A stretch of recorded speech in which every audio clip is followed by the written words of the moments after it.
Chapter 1231 once more, with feeling Sunny dreamt of a black pyramid. Somber and wreathed in darkness, it rose from a sea of flawlessly white sand like a towering mountain. Its slopes were like vast plains, and its sharp peak was like a spear that pierced the heavens.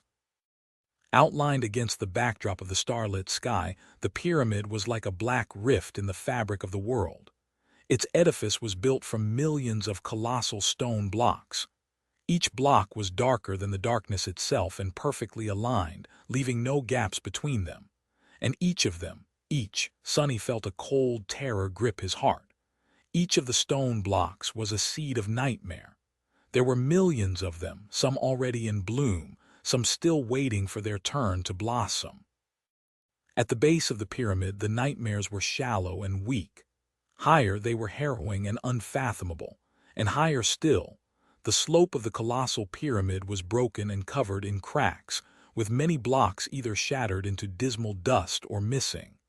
4 vast scars were tainting its immaculate surface, as if some unholy beast had torn through the eternal stone with titanic claws. Above the scars was a narrow capstone.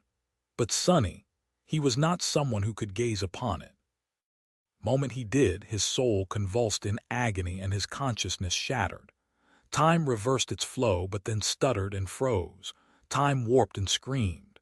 The silhouette of the black pyramid exploded into a myriad of lightless shards, and then Sunny was no more.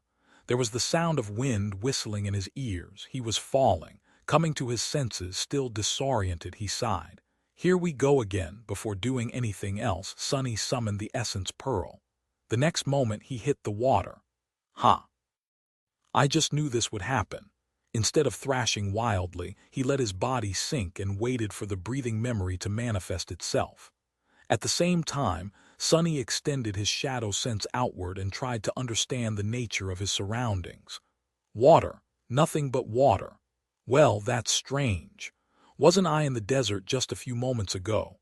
They entered the nightmare through a giant block of black stone that lay between the dunes, half buried in the sand. Since the seed was in the desert, the nightmare was also supposed to take place in the desert, unless the spell had sent them in a past so distant that the desert itself did not exist yet, hidden at the bottom of a sea. The thing, though, was that's very strange. The cool water around him was not seawater, it was fresh water. If Sunny was so inclined, he could open his mouth and drink as much as he wanted. Not that he would, of course. One thing was certain. Sunny had already guessed it before, but after witnessing the tomb of Ariel in the vision at the start of the nightmare, he was now sure the giant block of black stone was, in fact, one of the building blocks of the Great Pyramid. The unimaginable blow that had left 4 scars on the surface of the demon's tomb must have sent quite a few of them flying far away into the desert, and Mordred had just happened to stumble upon one. Just as expected, the Prince of Nothing had ulterior motives. Or maybe they had just gotten terribly unlucky, or maybe it was fate. In any case, finally, the essence pearl finished weaving itself from sparks of ethereal light, and Sunny could breathe again. He could also see again, not that it was of any use in any direction he looked. There was nothing but clear water. There was a current, too, a strong and turbulent one. Sunny felt himself being pulled by it, unable to resist. Back to the surface. Breathing out a little, he watched the direction in which the bubbles rose and followed. This time, Sunny did not have to panic and worry about drowning since he had come prepared. The essence pearl was held safely in his mouth. Some time later, his head broke the surface of the water. Sunny looked around and frowned. Everything was covered in thick fog and suffused with somber twilight. He couldn't see far, and even his shadow sense seemed to be dulled by the mist. If there was one consolation, it was that the mist seemed to be of a harmless, albeit somewhat mystical, kind. It was not the harrowing fog of the hollow mountains or its like. I should be thankful, I guess. But he was not. Instead, Sunny felt numb. He had been in a constant state of tension since the start of the Battle of the Black Skull. The third nightmare was in no way less of an ordeal than the nightmare desert. But for now, at least, Sonny was safe. There were no nightmare creatures in the water, and no terrible danger waiting to swallow him alive. And so, able to relax for the first time since forever, Sonny suddenly felt utterly exhausted, deeply tired, drained of all feelings, and numb. With a sigh, he slowly spun in the water, and eventually noticed an unclear shape swaying on the waves some distance away, hidden by the mist. With nothing better to do, Sonny started to swim in that direction. Less than a minute later, he reached a large piece of wood resting on the water. The piece of floating wood was flat and irregularly shaped, with jagged edges, like a broken fragment of a ship's hull. Most importantly, it was big enough for Sonny to climb on, with plenty of room to spare. Pulling his tired body out of the water, Sonny climbed onto the slightly curved wooden raft and sprawled on it, looking up. There was no sky, only swirling mist. His thoughts were slow and heavy. Well, at least it's not so terribly hot anymore. That desert was a real nightmare. The Nightmare Desert. Ah, what a fitting name. He was now inside the third nightmare, and an exceedingly bizarre one at that. The source of the nightmare was the tomb of Ariel. Funnily enough, the cohort had failed to reach the real pyramid in the dream realm, but still ended up brushing against the illusory copy of it. The very beginning of the nightmare was highly unusual as well. Sonny had not seen the time flowing in reverse as it was supposed to happen, so he had no idea where exactly he found himself, and had no hint of what he needed to do to resolve the conflict of the seed. And lastly, 13 million challengers. What the hell was that? Had the spell malfunctioned?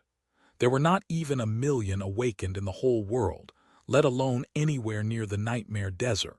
That was the strangest part. But Sonny, he was too tired to think about all that right now. I'm going to have to explore the area first. Then I'll start searching for the others. We'll figure something out together. With that, he slowly inhaled and closed his eyes. A few moments later, Sonny was lulled to sleep by the gentle swaying of the water. No, no, not again, please. Sonny woke up with a yell and cursed, feeling his wooden shelter lurch and almost capsize because of his sudden movement. The remnants of a dire nightmare were already disappearing from his memory, leaving behind only the bitter taste of madness and despair. He shivered slightly, then grimaced and rubbed his face. What the hell now? I'm having nightmares within a nightmare. What a great damn start to the day. Suddenly consumed by anger, he stood up, clenching his fists, and shouted, curse it all. His hoarse voice drowned in the mist. The mist did not look as thick as it had before, but it still veiled the entire world. There was nothing within the reach of his shadow sense except for the endless expanse of flowing water. Curse it all! Sonny shut his eyes for a moment, then winced and sat back down. He was in a terrible mood. What was even the point of it all? He was being pulled by the current, just like he had always been before. For most of his life, Sonny had just gone with the flow, struggling to survive and only reacting to things that threatened him. Going to Antarctica was perhaps the first real decision he had made for himself. Sure, it might have been a reaction as well, but later, Sonny developed an understanding of what he wanted to achieve. He had wanted to protect the civilians of the southern quadrant and the soldiers of the evacuation army. He had wanted to prevent the great clans from messing everything up. The things he had done in East Antarctica were not a reaction instead. They were the result of an active desire to change the world in the way he saw fit. That was the first time Sonny had tentatively attempted to bend the world to his will, instead of letting the world press him into the ground. And for what? What was the result? The siege capitals of East Antarctica were, most likely, already destroyed. The evacuation army had been wiped out, and the civilians had been slaughtered. There was a desperate hope in his heart that some miracle had happened, saving them all, but Sonny knew that it was a futile dream. When had there ever been a miracle like that? No, he failed. The world was not so easily bent. Damn it! Sonny stared into the mist with resentment, and then he heard a voice. Done feeling sorry for yourself yet? What the? With a start, Sonny flinched away from the source of the voice. Falling on the wet surface of the wooden raft, he crawled back and looked up. There was a slender figure standing above him, with a mocking smile on his face. It was a young man with black hair, alabaster skin, and a lithe build. He was wearing a simple tunic of beautiful black silk and a pair of dainty silk shoes, looking like a porcelain doll. His eyes were like two pools of cold darkness.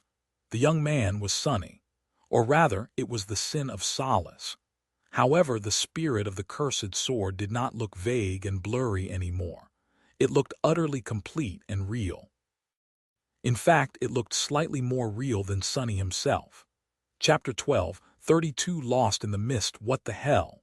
Sonny reached the edge of his makeshift raft and froze there, his fingers submerged in water. A perfect copy of him was standing motionlessly a few meters away, looking down with a mocking smile on his lips. The pale face, the onyx eyes, the raven-black hair, it was all the same. But the apparition was much more composed and full of malice than Sonny. There was a boundless ocean of madness hiding behind the cold darkness of its amused gaze. For a moment, Sonny was convinced that one of Mordred's reflections had somehow found him within the mist, but the tone with which the apparition spoke was simply too familiar. With a shudder, he realized that this copy of him was the manifestation of the sin of solace. However, gods, you look so pathetic. Yeah, that's definitely that damned sword. But how could it be? At first, Sonny had only heard indistinct whispers when holding the sin of solace. Later, he could clearly hear its voice. And later still, after Falcon Scott, a vague, illusory figure would follow him around. Now, however, that figure seemed perfectly real. That was not the most frightening fact, though. The most frightening thing was that Sonny did not have the sin of solace summoned. How could the spirit of the cursed sword be here, if the sword itself still rested within the still darkness of his soul? Suddenly a chill ran down Sonny's spine.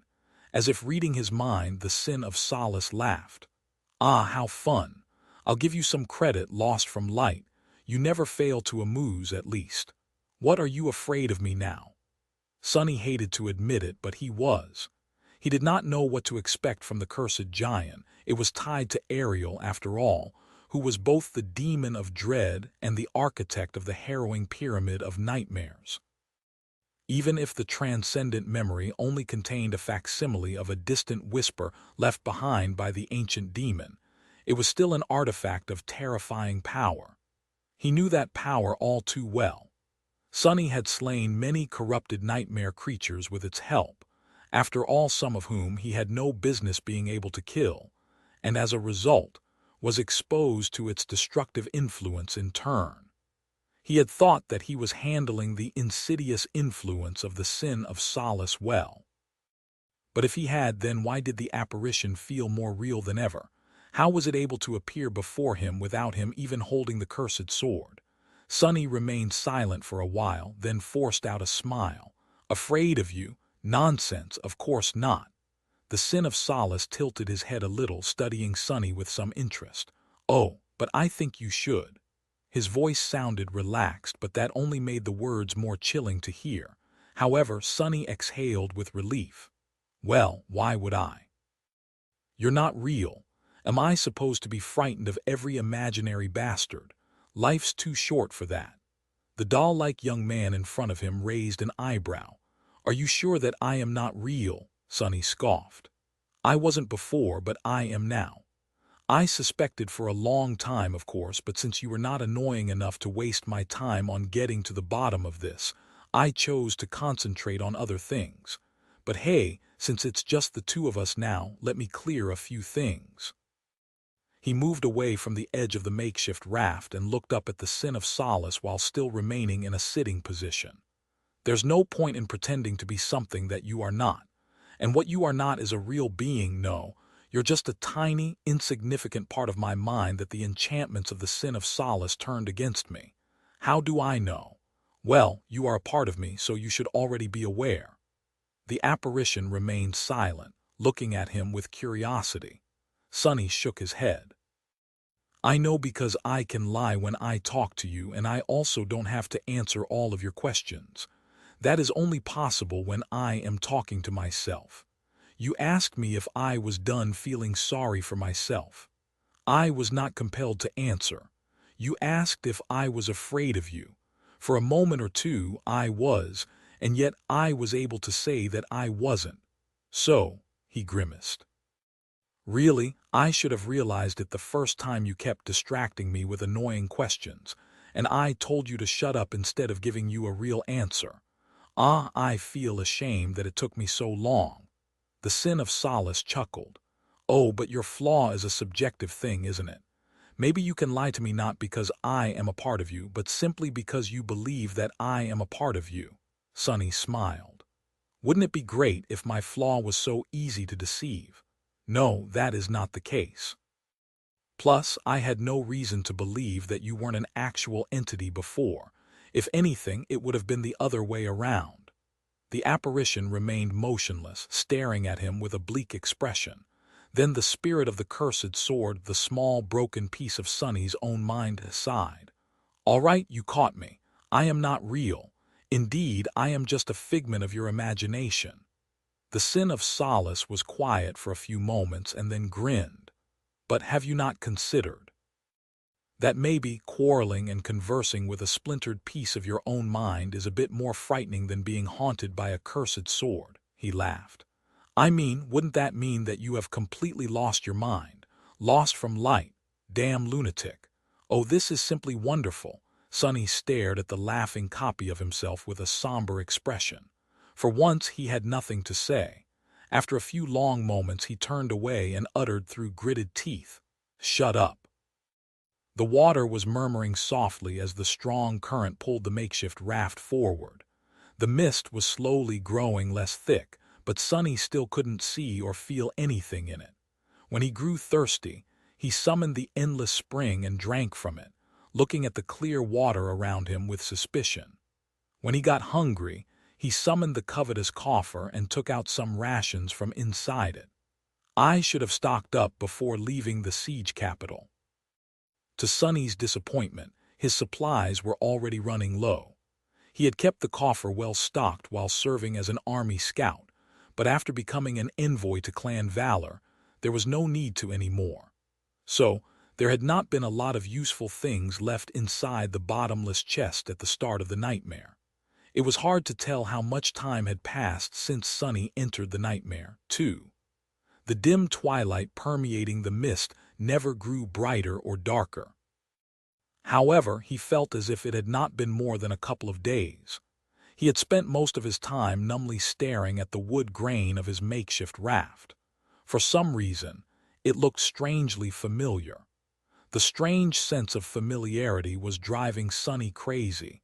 But then again, perhaps it was the fact that he had gone crazy that caused the irrational sense of familiarity with a random piece of flotsam.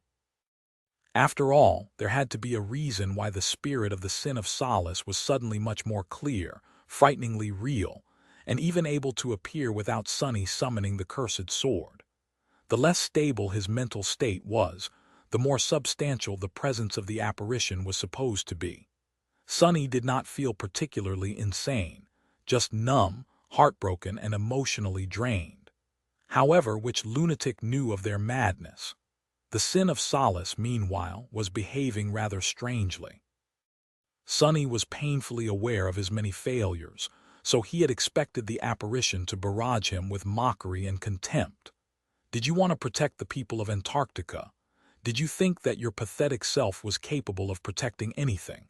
Stuff like that. Hell, after that last conversation with Morgan, Sonny knew that the waking world was more or less doomed.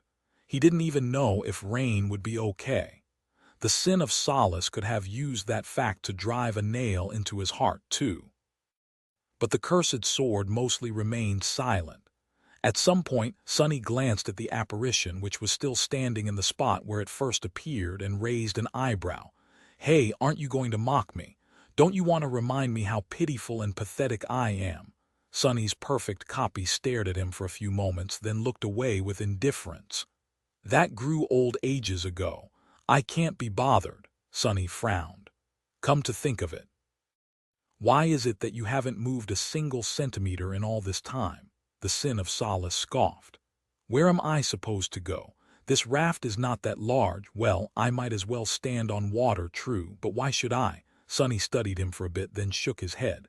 No, I think you're hiding something. His hallucination laughed. Oh yeah, so now you are paranoid too. Instead of answering, Sonny rose from where he was sitting and took a step toward the Sin of Solace. His copy frowned. What do you think you're? Get lost. Sonny pushed the apparition aside, forcing it to take a step back and sway dangerously at the very edge of the makeshift raft, almost falling into the water. The Sin of Solace cursed, but Sonny paid him no attention. Instead, he stared at the spot where the hallucination had been standing all this time. Interesting. There, a single rune was roughly carved into the wood. Chapter 12:33. Coming to terms with the end of the world not paying the Sin of Solace any attention, Sonny bent down and studied the rune. It was carved into the wood, but not with any kind of instrument. The grooves were deep but crude and uneven, with rough and shaky edges. It was as if someone used their nails to scratch the rune into the wooden surface in a fit of madness. The rune was a familiar one, too. Wish. It had other meanings, to desire, yearning, longing, aspiration. Even hope sometimes, depending on the context. Sonny knew that rune all too well. How could he not after spending so much time on the Chained Isles? But its most fundamental meaning was just that, a wish. He stared at the rune for some time, thinking. Who had carved it into the ancient wood, and why? Had it been carved before the piece of wood he was using as a raft ended up as flotsam, or after? What did it mean? Sonny hesitated for a bit, then tentatively scratched at the wood with his nail. It was really tough, much tougher than mundane wood would have been. This raft of his turned out to be really sturdy. He wouldn't be able to leave a scratch on it without losing a nail or two. What are you doing? Sonny gleaned at the Sin of Solace, who was looking at him with a bewildered expression. Playing dumb, huh? He pointed to the rune. Were you trying to hide it from me? The apparition tilted its head in confusion. Hide what? An angry expression appeared on Sonny's face, and he gritted his teeth. Stop messing with me, you pale bastard. You have been standing here this whole time as if trying to prevent me from noticing the rune. However, deep inside, he felt a hint of doubt. Was he now seeing things? Was the rune not really there? The Sin of Solace suddenly laughed. God's your expression, it's priceless. What about the rune? So there is a rune. Why would I care? In fact, why do you care? You seem completely beside yourself. Sonny frowned, remained silent for a while, then let out a sigh. Indeed, why would he care about some rune? Yeah, it might have possessed some meaning, like hinting at something about hope. But a single rune was not enough to learn anything. Maybe he was just so bored that he made a big deal out of nothing. Maybe he was just trying really hard not to think about other things, like the fate of East Antarctica, or rain, or himself. With a sigh, Sonny sprawled on the ancient wood and stared into the mist. East Antarctica was most likely finished. This was an appalling tragedy and a personal wound for Sonny. For the first time in his life, he had tried to act upon his nascent principles and failed. In the end, his intervention didn't amount to anything. Sure, he had prevented the great clans from causing the deaths of many civilians and government soldiers. But with the great abominations now rampaging across the southern quadrant, how many of those people he had saved would survive? Ah, this feeling, how bitter. The taste of failure was painful enough to make him want to never have such desires again, to never have the nerve to try and force his will upon the world again, to never try. So childish. He was like a novice who had swung his training sword once, failed to perform the cut perfectly, and instantly gave up on wanting to learn swordsmanship. How many thousands of swings had it taken him to gain a basic level of control over his blade on the forgotten shore? One failure, no matter how painful, was not a reason to stop trying. Nevertheless, even if he somehow overcame his disillusionment and numbness, the cruel truth remained the same. The chain of nightmares was only the start of a global catastrophe. Sonny did not know how many years the destruction of the waking world would take, a couple, a dozen, or 100, but he believed Morgan when she told him that it was inevitable. The scope of this truth was so vast that he could not even really comprehend it. It was the end of the world, or was it? I'm stuck here in the third nightmare and may very well die, but Rain is out there in the waking world which might be consumed by a global cataclysm at any moment. Sonny could not help but feel restless, disheartened, and afraid for his sister. At least Serpent is with her. It will protect her. Regardless of that, the revelation of the dire future forced him to look beyond his own experiences and motivations. Sonny had been struggling against many things ever since becoming an awakened. His personal indignation at becoming bonded with Nephi's, his desire to be stronger than her and escape the chains of fate, his animosity toward the great clans, and his ambition to see as many people as possible survive the chain of nightmares. All these matters were important and valid. But blinded by them, he never seriously considered the most fundamental and important conflict, mostly because it had always seemed too large and distant to have anything to do with a small and insignificant person like him. The nightmare spell, which was slowly consuming humanity. Now that he knew that the waking world had reached the point of no return, Sonny couldn't ignore the looming terror of it anymore. This is just infuriating. I can't believe that I ended up being the bigger fool out of the two of us. Back when Nephi's had told him that her goal was to destroy the spell, Sonny called her a lunatic, and he still believed that her desire was nothing but pure madness. However, as it turned out, the world they lived in was a world of madness. So it was Sonny, who just wanted to operate a memory store and live a peaceful life, who was misguided. In retrospect, maybe Neff's desire to conquer all the nightmares and destroy the spell was a bit insane, but Sonny's desire to just be free of it all and live carefree was pure lunacy. The only sane ones were probably the people who fell somewhere in between these two extremes, like Effie. Chapter 1234, two futures laying on a makeshift raft that was being pulled through boundless mist by a powerful current. Sonny suddenly burst out in laughter. I see now. Sin of Solace glanced at him with curiosity. What is it that you see, if you don't mind me asking? Sonny remained silent for a while. No, it's just that I suddenly remembered an old conversation. Years ago, in the ruined cathedral of the Dark City, Effie, who was mostly a stranger back then, had told Sonny a strange thing. She had told him that the dream realm was not hell like everyone believed, but instead a paradise. A dark and cruel one, but a paradise nevertheless. The kind of paradise they all deserved. He knew now that Effie felt that way because she had been trapped in a broken body and constrained to a wheelchair in the waking world, but received a chance to be healthy and vibrant in the dream realm. However, that was not the only reason. Effie also believed that the waking world was dying not because of the spell, but because of what humans themselves had done to the ecosystem they needed to exist. It might have even died already if it wasn't for the awakened and the gifts they had received from the spell. The last thing she had said to him back then was that one day, in the future, more people would consider the dream realm a paradise, just like she did. This is what it comes down to, isn't it? If Sonny tried to think realistically about the future, then the destruction of the waking world did not necessarily have to mean the destruction of humanity. Humanity was going to persevere. The small part of humanity that had access to the dream realm, to be more precise.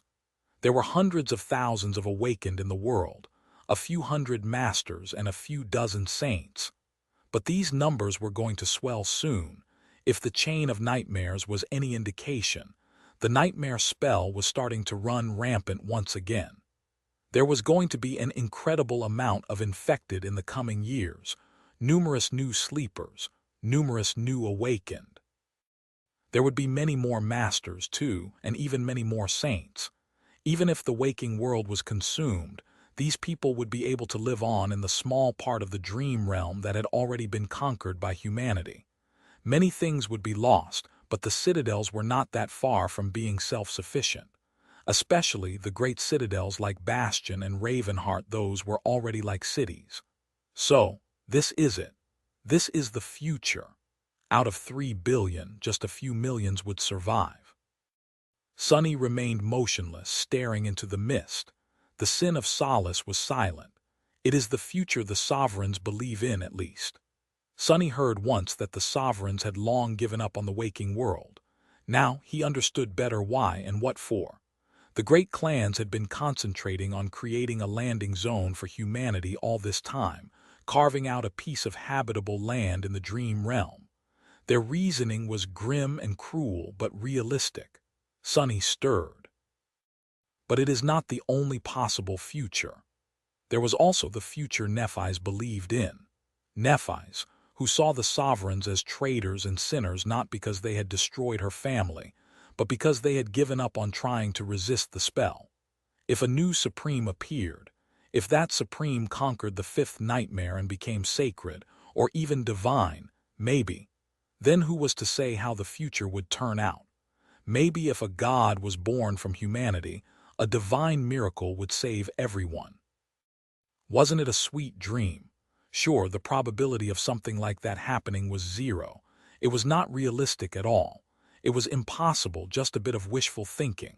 However, Sunny couldn't help but allow himself to bask in that unrealistic dream for a few moments. He turned his head, staring at the lone rune that was carved into the ancient wood of his makeshift raft. Wish. Even though he knew that a miracle would not happen, he still wished that it did. But then, what was Sunny's own wish? He wanted to be free. Despite everything, he still wanted to be free. He wanted to have a choice, to be the master of his own fate, not a slave to it. He wanted to be strong, too. Strong enough to break his chains and protect those he loved. He wanted to live a good life. It's time to stop thinking about the big picture and concentrate on what exactly I have to do right now. Most of the people he cared about were now inside this nightmare. There were a few of them in the waking world as well, including Rain. So his goal was rather simple. First of all, he had to survive. He also had to find his friends and make sure that they survived too. Then they had to conquer the third nightmare and return to the waking world. A god might descend from the machine to save humanity, or not, most likely not. In any case, it would not happen any time soon, so the next few years, at least, would go according to the future that the sovereigns envisioned. In that future, the value of a saint would be tremendous. A saint would not be easily dismissed or bullied. In fact, the opposite would be true. So, Sunny had to become a saint. This was very convenient, considering that he was already inside a third nightmare, and the only alternative to transcendence was death. Additionally, as a saint, he would be able to bring people, even mundane people, into the dream realm. So should the waking world really perish, he would be able to save Rain and a few others from that destruction, or give them a chance to be saved at least. Survive, transcend. These were his goals for now, and should he succeed, maybe other things would become possible too. Become strong, live a good life, protect those I love, defeat fate, be free. What a beautiful wish! Lulled by the sweet promise of a dreamlike future and the gentle swaying of the waves, Sunny slowly fell asleep. Chapter 12:35. Wondrous sight. Sunny had a nightmare again. Waking up in cold sweat, he couldn't remember what he had dreamt about, but was momentarily paralyzed by an overwhelming feeling of a dark, dreadful, devouring obsession. His mental state must have suffered a greater blow than he had thought, for him to keep suffering from repeated nightmares. Well, that was not an unreasonable result, considering what had happened during the Battle of the Black Skull and after. I should summon Nightmare and let him guard my sleep. He can subjugate a few of these dreams, too. As soon as Sunny thought that, he felt that something was wrong. In the next moment, the raft beneath him lurched, and then the calming murmur of the flowing water suddenly turned into a deafening roar. Sonny was thrown off the cool wooden surface and tossed into the depths. Feeling water surge into his mouth and nose, he cursed, swiftly sensed the surrounding space, and tried to find the familiar piece of flotsam. It was his only refuge in the mist, after all. The raft was a few meters above him. Struggling against the current, Sonny swam upward. There was something strange, though. The previously dark expanse of water around him was now suffused with light, and the higher he reached, the brighter it became. Finally, Sonny breached the surface and shut his eyes tightly, blinded by sunlight. The ever-present mist was gone. Pushing his body against the current, Sonny swam toward his reliable raft, climbed onto the slick wood, and coughed out a mouthful of water. Then he brushed his wet hair back and tentatively opened his eyes. After days spent in the twilight of the ghostly mist, it took them a few seconds to adjust to the brightness of the day. Slowly, a breathtaking vista revealed itself from white radiance. Sonny gasped slightly. In front of him, as far as the eye could see, was a vast expanse of clear, sparkling water. Gentle sunlight reflected from its surface, making the whole world seem as if it was littered with gemstones. High above, in the great firmament of the blue sky, 7 suns were shining with beautiful light. One sun was rising from the waters far away to his right, painting the sky and the flowing water with 1,000 shades of soft lilac. The colors of dawn slowly brightened as they gradually turned into a vast expanse of vibrant blue right above Sonny. Far to his left, another sun was drowning in the blood-red water, turning the world into a conflagration of fiery crimson light. The eastern horizon was at dawn, and the western horizon was at dusk. However, it was the middle of the day where Sonny was. He stared at the incredible sight for a while, awed, then shifted slightly and looked back. Behind the raft, the world was exactly the same. There was nothing but water. No sign of the mist remained, as if it had never existed at all. Sonny sighed, then turned north again, or at least in the direction he chose to call north, considering that the only rising of the 7 suns was to his right.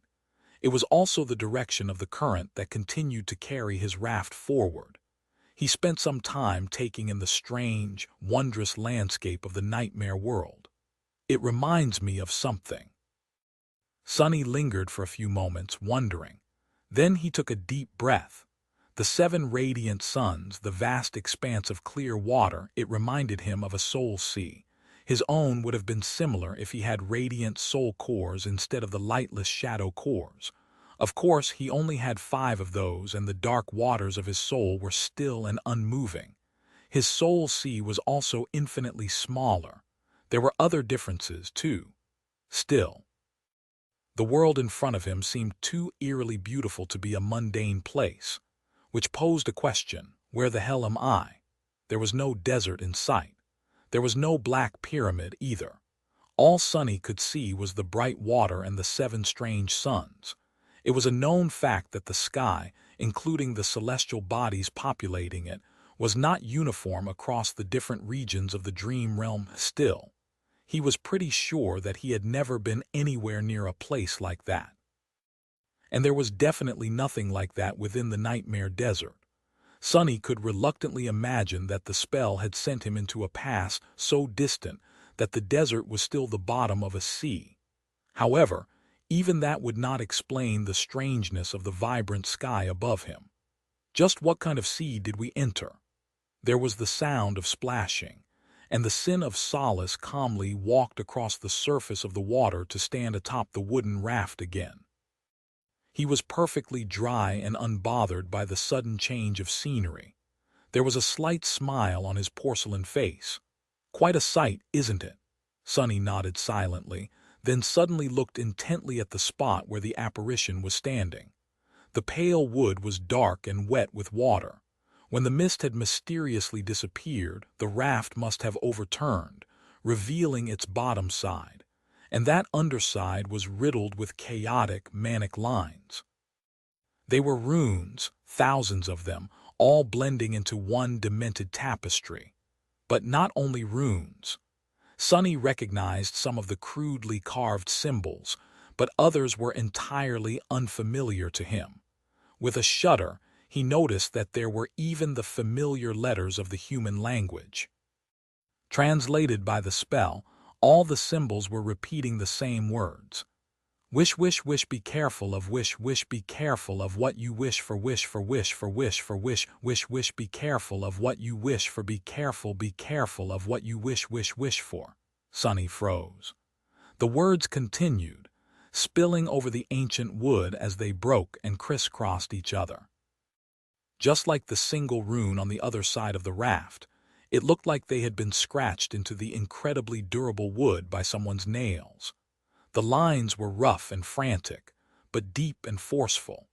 Sonny scowled, feeling an uncontrollable desire to move away from the deranged weave of runes.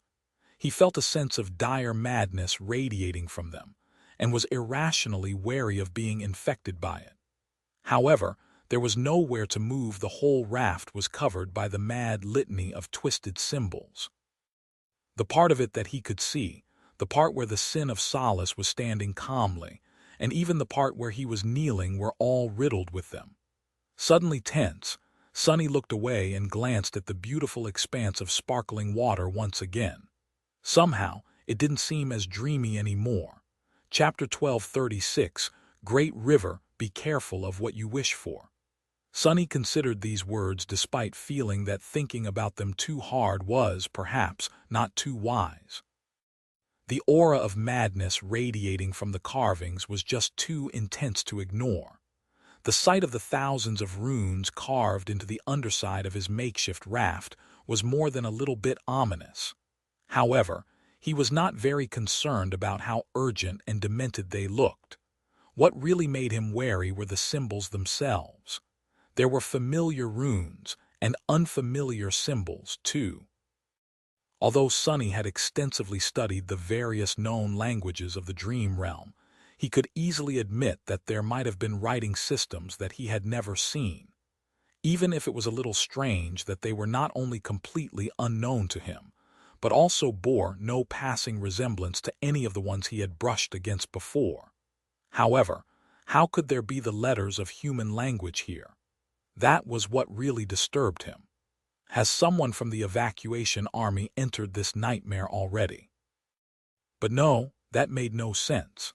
The chances of an awakened from his world entering the same nightmare, finding the exact same piece of flotsam, and carving words from a dozen different languages, some of which even a researcher like Sonny had never stumbled upon, let alone mastered into the wood before disappearing without a trace, were infinitely small. Not to mention that the markings did not seem fresh. They seemed like they had been made a long, long time ago. So what the hell was the meaning of this? In fact, what the hell was the meaning of this entire nightmare? There had been no vision of reverse time when Sonny entered it. There were apparently millions of challengers who had entered it before him. There was no desert, no pyramid. Instead, there were the 7 suns and a seemingly boundless expanse of water that sparkled under their light. None of it made any sense at all. Even his shadows looked perplexed. With a quiet groan, Sonny rubbed his temples and glanced at the sin of solace. "What do you think about all this?" The pale apparition looked at him with a smile. "I am a part of you, so you should already be aware." "No," recognizing his own words, Sonny sighed and turned away. "Bastard," the sin of solace laughed. Sonny remained motionless for a while, trying not to look at the runes. Then he studied the 7 suns for some time. "There's a lot of weirdness going on, and there's a lot of things that I don't know.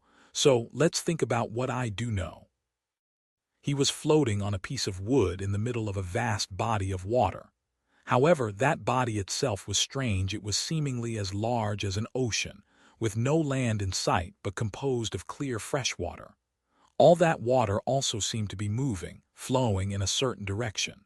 Fresh water and a uniform current. If Sonny disregarded the unimaginable scope, then wouldn't that make this place a river? A river that was greater than the vastest of seas, but still a river. So, did he know of any rivers like that? Sonny shifted slightly. In fact, I do know about a river that was described as great, a river that existed outside of time and flowed endlessly from the future into the past, the Great River. It was mentioned in the description of the stifled scream. There was also a hint of a dreadful secret being hidden in its estuary.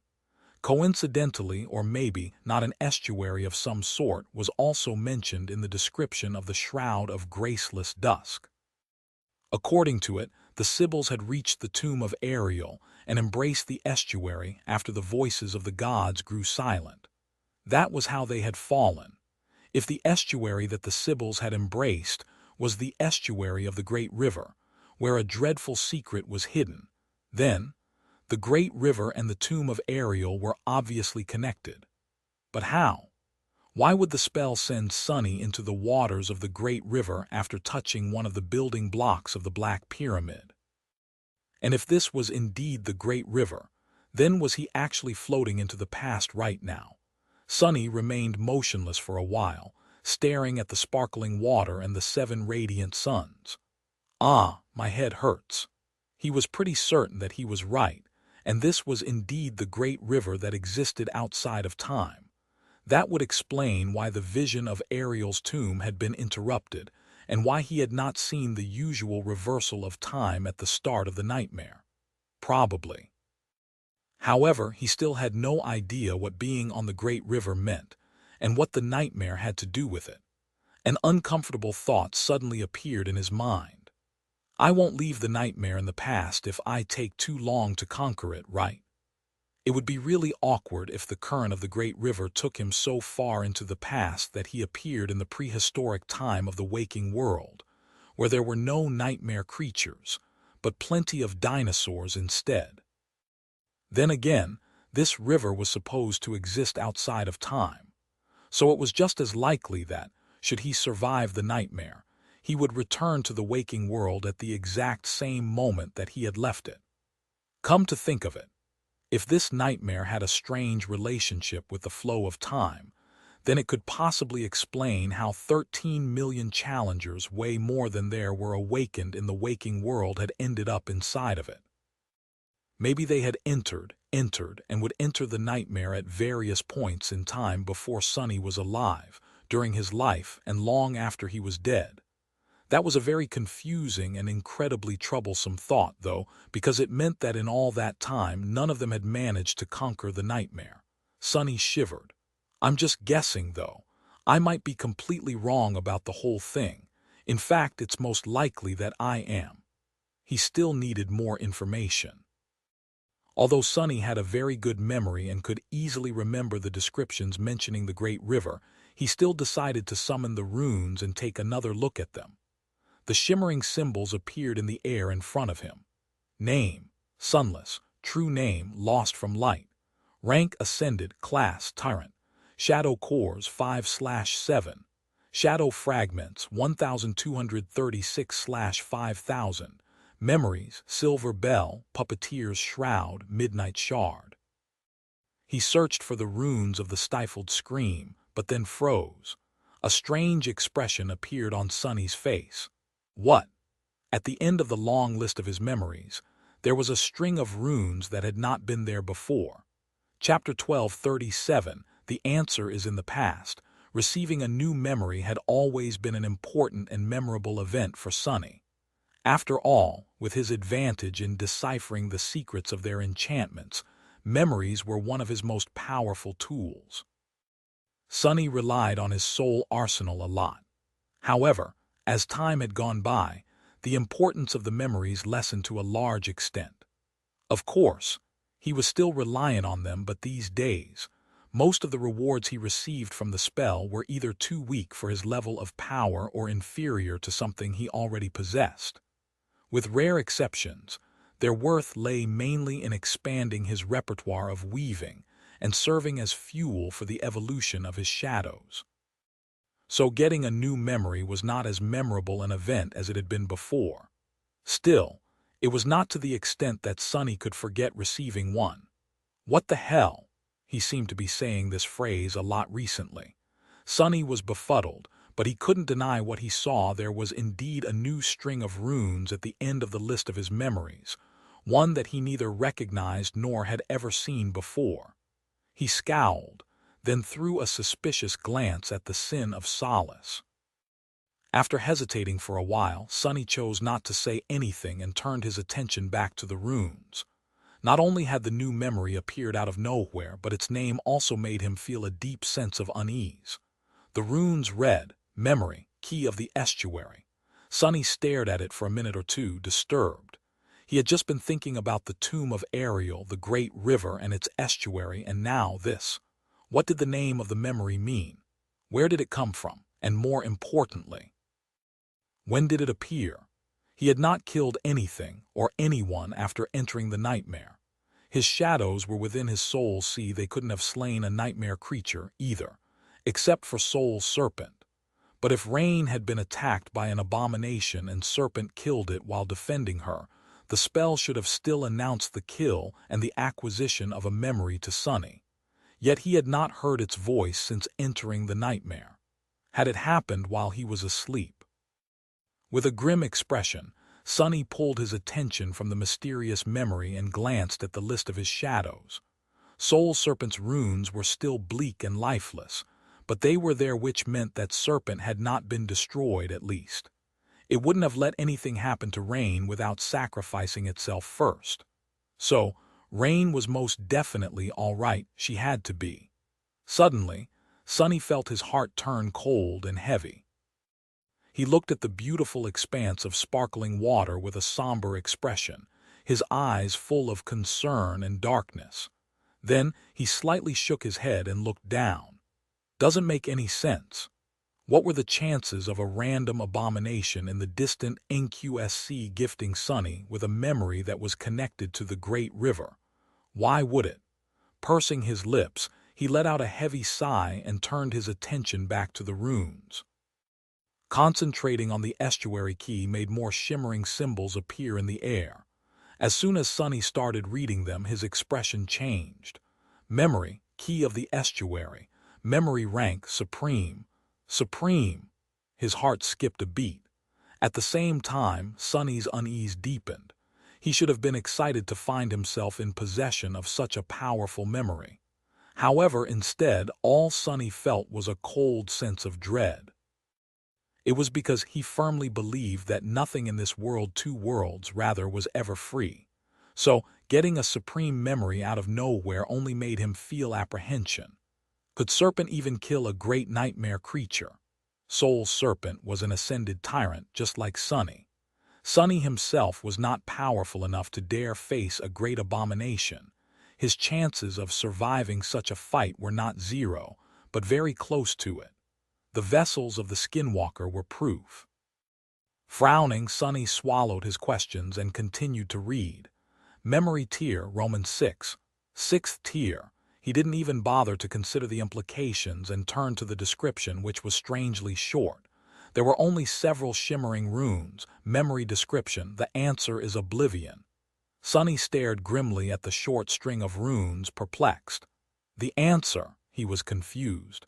To what question? Was oblivion the key to the estuary? What did it mean? Or was it not oblivion, but oblivion, the demon of oblivion? But what did that easily forgotten demon have to do with anything? Sonny rubbed his face, then glanced at the enchantments of the mysterious memory. However, to his disappointment, there were no more hints hidden in the runes. All he saw was memory enchantments, enchantment description, and that was it. There seemed to be only one enchantment, but it had no name and no description. It was just like the Where is my eye? Enchantment of Weaver's Mask, which had not been named until Sonny used it. There was one difference, though. Where is my eye? Was an active enchantment, while the enchantment of the estuary key seemed to be a passive one. Sonny took a deep breath. So, what is the probability that Soul Serpent had killed a great terror while I slept, and that the memory received by me as a result has to do with the great river? That was the only logical explanation, and yet the logic of that explanation was highly questionable. He remained motionless for a while, then sighed and summoned the key of the estuary. Of course, it would have been more prudent to first study the mysterious memory in the soul sea. Yet, somehow, Sonny felt reluctant to touch it within his soul. Soon, countless sparks of darkness swarmed around his palm, and then slowly formed into a jagged piece of black stone. The jagged stone was utterly black and cool to the touch, reminding Sonny of the building blocks of the tomb of Ariel. There were no features to it, no runes or images carved into its surface. It was just a rough, palm-sized chunk of stone that seemed like something one would randomly pick up from the ground. Since the mysterious enchantment of the estuary key was a passive one, it was supposed to come into effect as soon as the memory was summoned. However, if it was doing something, Sonny couldn't tell. He did not feel any changes, neither in himself nor in the world. I feel like I'm going mad. He had been bombarded by more and more bizarre questions since the start of the nightmare, and none of them had any answers. There was also an answer that didn't seem to have a question. Even the sin of solace had become a bit weird. Uttering a quiet curse, Sonny concentrated and peered beneath the surface of the jagged black stone. Even if the enchantment had no name and no description, he could still study its weave himself. After all, by now, he had some knowledge of weaving, as well as the ability to intuitively feel the purpose of various weaves. Within the estuary key, there was a vast tapestry of ethereal strings. It was not the most complicated spell weave Sonny had ever seen that would be the weave of Weaver's mask, but it was still incredibly complex and unimaginably intricate. An enchantment like that was hopelessly outside the scope of what he himself could create, at least. Sonny was stunned. However, he was not stunned by the intricacy or complexity. Instead, what paralyzed him were the strings themselves. Because, unlike the strings of soul essence that comprised the weaves of all memories created by the spell, these ones were not ethereally luminous and silvery white. Instead, they were lightless and dark, like something Sonny himself would create. Chapter 12, 38. So bizarre the strings of the memories created by the spell were made out of soul essence. At least Sonny was convinced that they were. They were strings of ethereal, silver light. The strings that Sonny himself weaved, however, were made out of shadow essence. Although they were a perfect substitute for the strings of light, they appeared entirely black. This was the reason why the weaves of the memories he modified were like a patchwork of light and darkness. The weave of the estuary key, however, had no light at all. Every string of its vast and intricate tapestry was black, as if created out of shadow essence. It was just like the siege souvenir that Sonny had made and used to kill Goliath. Sonny stared at the jagged piece of black stone, dumbfounded. What is the meaning of this? How could there be a memory such as this if he had not created it? Suddenly, there was cold sweat on his face. Have I lost a part of my memories? Oblivion, oblivion. The answer was oblivion. Sonny shifted, and his hand instinctively shot to the side, ready to grasp a weapon. The sin of solace observed his panic with an amused smile. A few seconds passed, then a few more. The great river was peaceful and desolate, with not a threat in sight. Slowly, Sonny allowed himself to relax. Even if I somehow lost some memories, that wouldn't explain this damned memory. Sonny was certain that he was not capable of creating a spellweave of such magnitude and complexity. He was nowhere near that level as far as weaving was concerned. Much more importantly, he knew for a fact that he was not capable of killing a great terror to collect 6 supreme soul shards. Although if this memory was an artificial one, the soul shards could have come from 6 great beasts instead, or 6 sovereigns. The sin of solace offered a suggestion with a mocking grin. Sonny flinched, then glared at the apparition. His face was even paler than usual. Ha ha, very funny. He was incapable of killing 6 great beasts either, or even one most likely. So what does it mean? Now he really felt as if he was losing his mind. A supreme memory of the sixth tier appeared in his soul out of nowhere, and on top of that, it seemed to have been made from shadow essence. It was just too bizarre. Sonny groaned, grabbed his head, and froze for a few minutes, thinking. After a while, his agitation lessened a little. It can still be explained, even if the explanations are more than a little bit out there. First of all, the fact that the strings of the estuary key's weave were seemingly made out of shadow essence did not mean that it was Sonny who had created them. There could have been another shadow creature capable of weaving somewhere here. In fact, Sonny had never received a memory for killing a shadow creature. Who knew, maybe all memories awarded for slaying shadows were like that. So, it was still possible that somewhere in the waking world, Serpent had slain a great terror that had been a shadow creature once, and Sonny received the reward which just happened to be tied to the great river while asleep. Of course, it was extremely hard to believe that something like that had happened, but Sonny had been living with the fated attribute for many years now. If there was one thing he had learned, it was that he should never say never. All kinds of improbable coincidences were prone to happening to him. There were two other explanations as well. One of them was that Sonny had somehow vastly improved his mastery of weaving, procured 6 supreme soul shards, created the key of the estuary, and then forgotten all about it. In the process, none of his other runes had changed. Either his class, number of shadow fragments, collection of memories, and the state of his shadows were all the same as they had been before entering the nightmare. Well, that was not exactly true. One thing about him had indeed changed, and to a frightening degree. It was the sin of solace. The spirit of the cursed sword was entirely different from how it had been before, but that was the only discrepancy. Nevertheless, the second explanation was even less believable than the first one. Too many things about it did not make any sense. The third explanation had to do with the great river and the nature of time.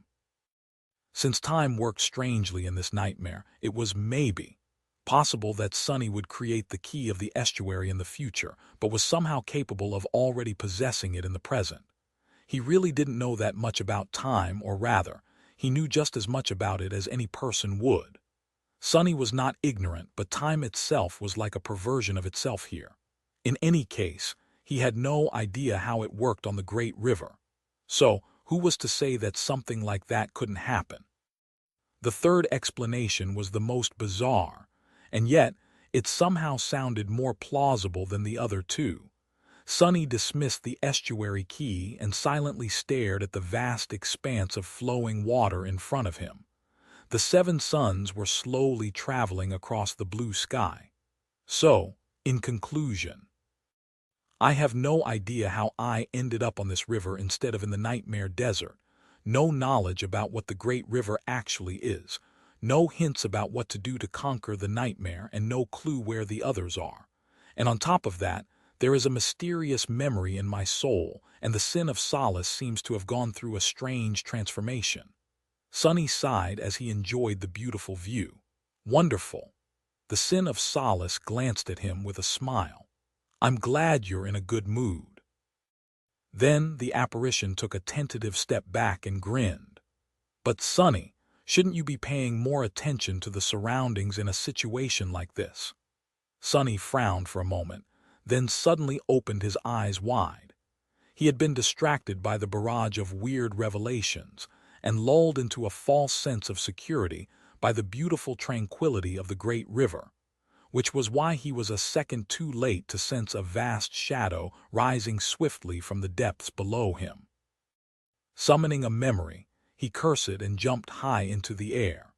In the next moment, giant jaws tore the surface of the water on both sides of his makeshift raft and closed, turning it into thousands of sharp splinters. Chapter 1239, Sea Monster. The piece of flotsam had survived untold years of drifting on the currents of the great river, and was so sturdy that Sonny couldn't easily leave a scratch on it despite being an ascended tyrant. Nevertheless, in just an instant it was utterly obliterated. The thousands of manic runes carved into its surface were destroyed. All that remained were tiny splinters, and even those disappeared a split second later when the giant jaws snapped shut. A massive serpentine head appeared from beneath the water, two monstrous eyes staring at Sunny with hunger and malevolent fury. Azure scales glistened in the sunlight, each one larger and thicker than the armor plates of a heavy military app. The creature was utterly enormous, ancient, and seemingly mad. But Sunny was already in the air. The height of his vertical jump was nothing to scoff at, so there was a lot of distance between him and the sharp, narrow snout of the abomination. However, it did not matter, because the giant sea serpent continued to rise from the water, revealing its tower-like neck. Its maw opened again like the gates of a dark abyss. Another second later, it had already shot 24 meters into the sky, threatening to swallow Sunny whole. Curse it, why does such a huge monster even want to eat a tiny morsel like me? But then again, nightmare creatures were not really interested in human flesh. What they wanted were human souls, and as far as souls went, Sunny's was powerful and vast despite his modest size. Damn it! Sunny twisted in the air and kicked down. He was not trying to strike the sea serpent instead. He used one of its fangs as a trampoline to catapult himself even further up. The timing of this desperate maneuver had to be incredibly precise, and the tiniest mistake meant death. But he was nothing if not quick, especially when augmented by all 5 of his shadows. And if the bastard lost a tooth as a result, well, that would be even better. However, the sea serpent's fang did not break from Sunny's powerful kick. In fact, it was almost the opposite. If not for bone weave, Sunny's leg might have snapped. The giant fang seemed utterly indestructible, like a monolith made of pristine crystal jade. Wincing in pain, Sunny shot higher into the sky, and the creature followed. The serpent's long body continued to rise from the water, revealing its terrifying size and length. Just from the small part that could be seen, he judged that the abomination was at least a couple 100 meters in length. It was a true leviathan. Gods! Sunny was not sure that he could escape high enough to save himself from the sea monster, or rather, the river monster. Even worse, he had nowhere to land.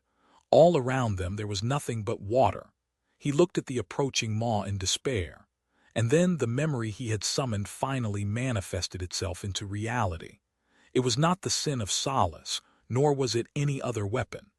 Instead, it was a long and narrow needle forged out of black metal, with golden wire wrapped around one of its ends. The heavenly burden. Without hesitating even for a moment, Sunny drove the needle into his forearm, grimaced, and swiftly sent all his shadows to wrap themselves around it. Instantly, the speed of his ascent increased tremendously. The heavenly burden did not give a person the ability to fly, but it did make the things it pierced float upward. Usually, the speed with which one drifted into the sky was not too great, but with the augmentation of 5 shadows, things changed. The maw of the azure leviathan, which had been drawing closer to Sunny at a frightening pace, slowly started to fall behind. He was ascending into the air faster than the serpent was rising from the water. The surface of the great river already seemed rather distant. Damnation! Why do I feel like a hot air balloon? After a few more minutes, the giant jaws snapped shut once again, and the leviathan stopped, staring upward with dark, hungry madness burning in its huge, inhuman eyes. About 50 meters of its long body had already risen from the waters of the great rivers, looming above them like a tower of glistening azure scales. Streams of water flowed from the long ridge of its dorsal fin, with curved spikes protruding from it like giant blades. The monstrous sea serpent was rather magnificent, or it would have been, if not for the clear signs of decay and corruption marring its massive body. Its eyes, which had been golden once, were now dim and cloudy, with lines of crimson pus spreading from them toward the long snout.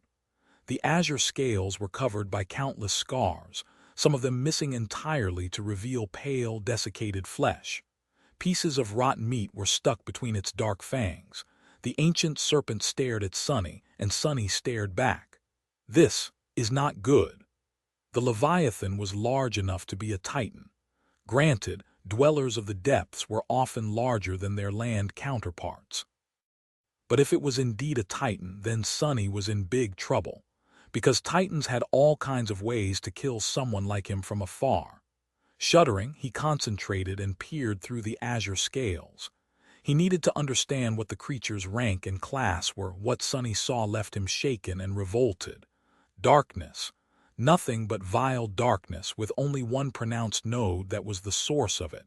His mouth was suddenly dry. A great beast. Still being carried into the sky by the heavenly burden, Sunny let out a stifled laugh. Well, that's unexpected. He had never thought that he would be glad to see a great beast one day. But he was. A great beast was a harrowing creature of indescribable destructive power, but it was still fundamentally a beast, and beasts did not usually possess any unnatural powers. So while the azure serpent was without a doubt an absolutely disastrous foe for Sunny, meeting it was still better than encountering a titan, a terror, a tyrant, or even a devil of a lesser rank, because the creature couldn't do anything to him while Sunny remained in the sky. Ah, but there is a problem. Forcing himself to look away from the towering monstrosity, Sunny studied the vast expanse of the great river. There was nothing but water, no matter in which direction he looked. He had nowhere to land. Chapter 12. 40. Sunny Zeppelin. The giant great beast was growing smaller and smaller as Sunny rose higher into the sky. The winds were howling, and he was slowly starting to feel apprehensive about how long it would take him to fall back down. The view was simply breathtaking, but even from such a high vantage point, Sunny could not see a single piece of land. There were no islands, no continents, and no ships. There was not even another piece of flotsam. He sighed. What a predicament. Enjoying the view, Sunny flinched and craned his neck, looking at the Sin of Solace. His identical copy was calmly standing on thin air, looking down at him. The wind was playing with the apparition's long black hair. Sunny frowned. I really need to get a haircut. You're ignoring me now, ungrateful. He glared at the apparition silently, then asked, How are you doing that? Why aren't you falling? A wicked smile appeared on the face of the cursed spirit. It's because, unlike you, I'm not weighed down by sin. Sunny scoffed. Bastard, it's literally in your name. The two were silent for a few moments, giving him ample time to enjoy the fact of just how insane he had become. After a while, the Sin of Solace pointed down. Why bother resisting? Here's an idea, just go jump into this beast's maw. Haven't you heard the stories about people traveling inside a sea creature's belly? With your luck, it will definitely bring you to somewhere pleasant. Sunny stared at the porcelain face of the apparition. If I die, you die too, you know, the Sin of Solace grinned. Maybe I would rather die than spend more time in your company. Have you ever thought about that? Sunny gritted his teeth, then looked away. He's not real, he's just a part of me. Since when am I this irritating? Sighing, he summoned the dark wing. Soon, a translucent cloak appeared on his back and turned into a blur. The shadows moved, flowing from the heavenly burden to cover it in darkness. Illuminated by the light of 7 suns, Sunny followed the current of the great river as he glided forward. To his right, the world was painted in hues of lilac by the light of dawn. To his left, the water was like a sea of burning blood because of the crimson dusk. All around him, the blue sky was suffused with the bright radiance of the day. The Sin of Solace calmly walked across that sky, following him. His hands were clasped behind his back. There has to be something, anything in this nightmare. It can't just all be water. Sunny was pretty sure that there would be some place where he could land. Otherwise, the trial was too unreasonable. Anyone without memories like the Essence Pearl and the Nimble Catch would be doomed. The spell was not an executioner. Of course, with his luck, he might have been sent thousands of kilometers away from the nearest piece of land. That would not be the first time Sunny found himself on the receiving end of truly terrible fortune. There was only one way to find out. Well, actually, there were a couple. He could try surviving the Where Is My Eye enchantment for the third time, and he would if there was no other way. The giant sea monster below followed Sunny with its cloudy eyes and then dove back into the water. However, its vast shadow remained, moving slowly just below the surface. It was keeping pace with the flying human. Sunny's expression grew bleak. Not willing to let go, Did he offend the serpent's ancestors in his past life? Time went by. The sea serpent continued to follow Sunny, raising its head above the water from time to throw a chilling look in his direction. At some point, Sunny removed the black needle from his forearm and allowed himself to glide down for a while. There was a great beast waiting for him in the river, and if there was one below, there could easily be one above. Being attacked by a flying abomination was the last thing Sunny wanted to happen, but if it did happen, he wanted to at least have the opportunity to dive back into the water and try his luck in the depths. Maybe the two abominations would fight with each other instead. This was why he dared neither rise too high above the water nor get too low. Sunny felt tense, somber, and a bit exasperated. No, really. What kind of messed up situation is this? He had turned into a blimp. After gliding down for a while, he winced and pushed the black needle back into his forearm, and so it continued. The great beast stubbornly followed, always staying precisely below Sunny. The hours slowly went by. Sometimes he would rise and sometimes he would descend. The heavenly burden continued to poke small holes in his skin, which then immediately healed thanks to the living stone trait of the shell. Sunny grew angry. Then he grew depressed. Then he grew bored. Eventually, he started to enjoy the feeling of flying through this beautiful world of radiant sunlight and shining water. A small smile appeared on his face. There was a great abomination waiting to gobble Sunny up, and yet he felt strangely peaceful. How many people out there dreamed of being able to fly? Maybe I did lose my mind. He was happy that the sin of solace, at least, was keeping his mouth shut. The 7 suns slowly moved across the sky. Eventually, the dawn to his right dissipated, giving way to night. The 7th sun rose above the water and crawled west across the firmament, followed by a spreading darkness. The sun to his left drowned in the crimson water and disappeared, soon followed by another. One by one, all 7 suns disappeared beyond the western horizon, and the sky became completely black. There was no moon and no stars. However, soon after absolute darkness consumed the world, the waters of the great river themselves began to emanate a soft, shimmering radiance. Sunny held his breath, stunned by the sublime beauty of this dark, luminous world. The whole boundless expanse of the great river was now suffused with faint but beautiful light. It was as though the 7 suns were now somewhere far below, the soft echo of their light barely reaching the world through the unfathomable mass of water. How pretty! Sunny stared at the softly shining expanse of water for a while. Then his expression turned dull. If there was one flaw to this ethereally beautiful scene, it was the dark shape beneath the surface of the flowing water and the 2 giant eyes staring at him with hunger and madness. The day was over and the night had come, but the damned great beast was still patiently waiting for him below. Looking at the head of the ancient sea serpent, Sunny sighed. I wonder how many days I can survive. Chapter 12. 41 Dark Island. Sunny glided through the dark sky above the luminous expanse of softly shining water. The wind was caressing his skin, and tranquil silence ruled the world. If not for the need to pierce himself with the sharp needle over and over again, he would have found the situation relaxing. Of course, there was also the monstrous sea serpent that patiently pursued him, staring at the perfectly black canvas of the night sky with cloudy eyes. He also had to constantly remain on high alert. There was no telling what else could attack him from above. After a while, Sunny let out a sigh. How tiresome! He was starting to miss the days of plummeting into the sky below. At least he had the dead mimic to sit on back then. Now, there was nowhere for him to rest. Sonny continued to fly forward, surrounded by nothing except empty air. He had the sin of solace with him instead of Mordred, too. It was really hard to tell which one of them was worse company. "What? Have you lost?" "I strongly protest against this comparison." The apparition glanced at him with contempt, then looked away. Sonny sighed again.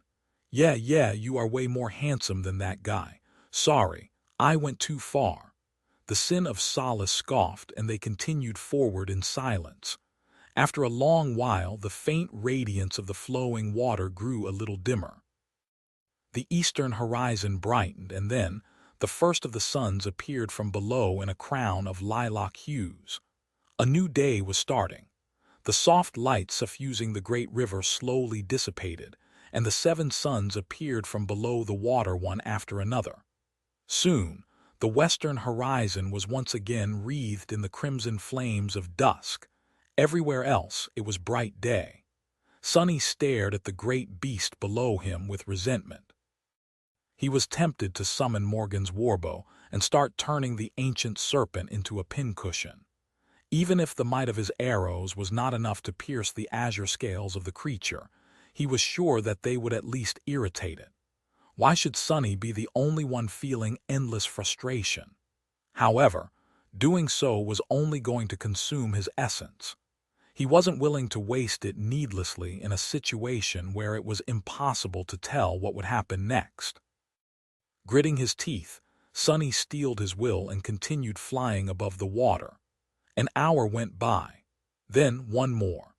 Actually, Sonny had no idea if those were really hours. The 7 suns shining above the great river were too bizarre and unreliable to use them for measuring the time. He just guessed how much of it had passed based on intuition, but he could have easily been wrong. In any case, more time flowed past him. Or was it Sonny who was flowing through time? Questions like this were driving him mad. "I am really starting to." Sonny suddenly froze and looked at a certain spot on the great river. There, a great distance away, a black dot had finally appeared atop the sparkling water. His heart skipped a beat. Land! He lingered for a moment, then glanced at the long shadow hiding beneath the surface of the water right below him. Then he changed the direction of his flight slightly and sped up, hoping to reach the black dot as soon as possible. There was no guarantee that finding a place to land would save him from the great abomination, but maybe he would be able to rest at least. The wind whistled in Sonny's ears as he glided along the current of the great river, moving perhaps further into the past. Slowly, the dot grew larger, and he was able to see a few details of what it was. In front of him, still some distance away, was a dark island. The island was not very large, no more than a kilometer across, and consisted entirely of black, weathered rock. It had steep slopes, with deep grooves and twisting fissures running through them. There were vast patches of green moss scattered across the surface of the island, as well as towering outcroppings of something that resembled tarnished silver. The glistening edges were sharp and jagged. Sonny felt a bit of hope. The island was not large, but it was large enough to pose an obstacle for the sea monster. If the abomination wanted to follow Sonny to the surface, it would have to leave the water entirely, and fighting on land would be very advantageous to Sonny. Maybe the ancient serpent would not climb out of the river at all, but even if it did, it would be out of its element. With Sonny, Saint, Nightmare, Imp, and the 5 shadows, maybe they stood a chance of driving the creature away, or even killing it. The sin of solace must have grown much stronger as well. After all, the hideous truth, enchantment of the jade blade, promised immense power to those who succumbed to its madness, and judging by how real the sword wraith seemed, Sonny had met quite a lot of the requirements. Plus, Sonny could find clues about the nature of the nightmare on the island. Right now, he was suffering the most from the lack of information. Knowledge was the origin of power, so he couldn't miss a chance to acquire some. Let's hope that the old snake is not going to follow me to land. Sonny removed the heavenly burden from his arm and started slowly descending in the direction of the dark island. The closer he got to it, the more details he could make out. The steep slopes of the island were craggy, with their lower parts encased in silver. There were numerous barnacles growing on the tarnished metal, with waves of water foaming as they splashed against them from time to time. There were also massive chains rising from the water and disappearing in the fissures higher up the slopes. Sonny frowned. The island was very strange, that was a given. However, there was something about that strangeness that made him feel uneasy. The monstrous serpent, too, seemed to have grown wary as they drew closer to the weathered hill of dark rock. Sonny's eyes suddenly narrowed. Could it be? He hesitated for a few moments, and then tried to peer through the surface of the island. A split second later, Sonny cursed and hurriedly drove the heavenly needle back into his skin. In the next moment, the island quaked and moved as a Titanic head slowly rose from beneath the waves to stare at the ancient sea serpent with a giant, unmoving eye. What Sonny saw beneath the weathered black rock was an ocean of vile darkness, and two nodes from where the corruption had spread throughout the whole enormous creature. The entire island was simply the carapace of a colossal great monster. Chapter 12, 42. Cataclysmic battle. Sonny stared at the colossal reptilian head that had risen from below the waves. There were streams of water flowing down from it like roaring waterfalls, and brands of tarnished silver encasing it like armor. The monster's eyes were like murky lakes, and its massive beak was like the ram of an oceanic battleship. Of course, there was no vessel in the waking world that could compare with the destructive power of that beak. The thing that Sonny had assumed to be an island was, in fact, the shell of a giant, monstrous black turtle. He froze, stunned by the sheer size of the great monster. And I thought that sea snake was enormous. The sea serpent that had been following Sonny was, indeed, quite large. It was easily larger than the fallen Titan Goliath, whom Sonny had killed during the siege of Falcon Scott. However, the creature's body was still only a couple 100 meters long. The monstrous turtle, meanwhile, spanned more than a kilometer. In front of it, the serpent looked like a little snake, and yet it seems undeterred. The azure serpent had risen its head out of the water, too, and was staring at the great monster in front of it with its mad, cloudy eyes. The two nightmare creatures observed each other. Sonny, meanwhile, was cursing his fate. Damn it, damn it. I was hoping to step on something solid again. Instead of a safe harbor, he found an abomination that was even more harrowing than the one waiting to swallow him whole.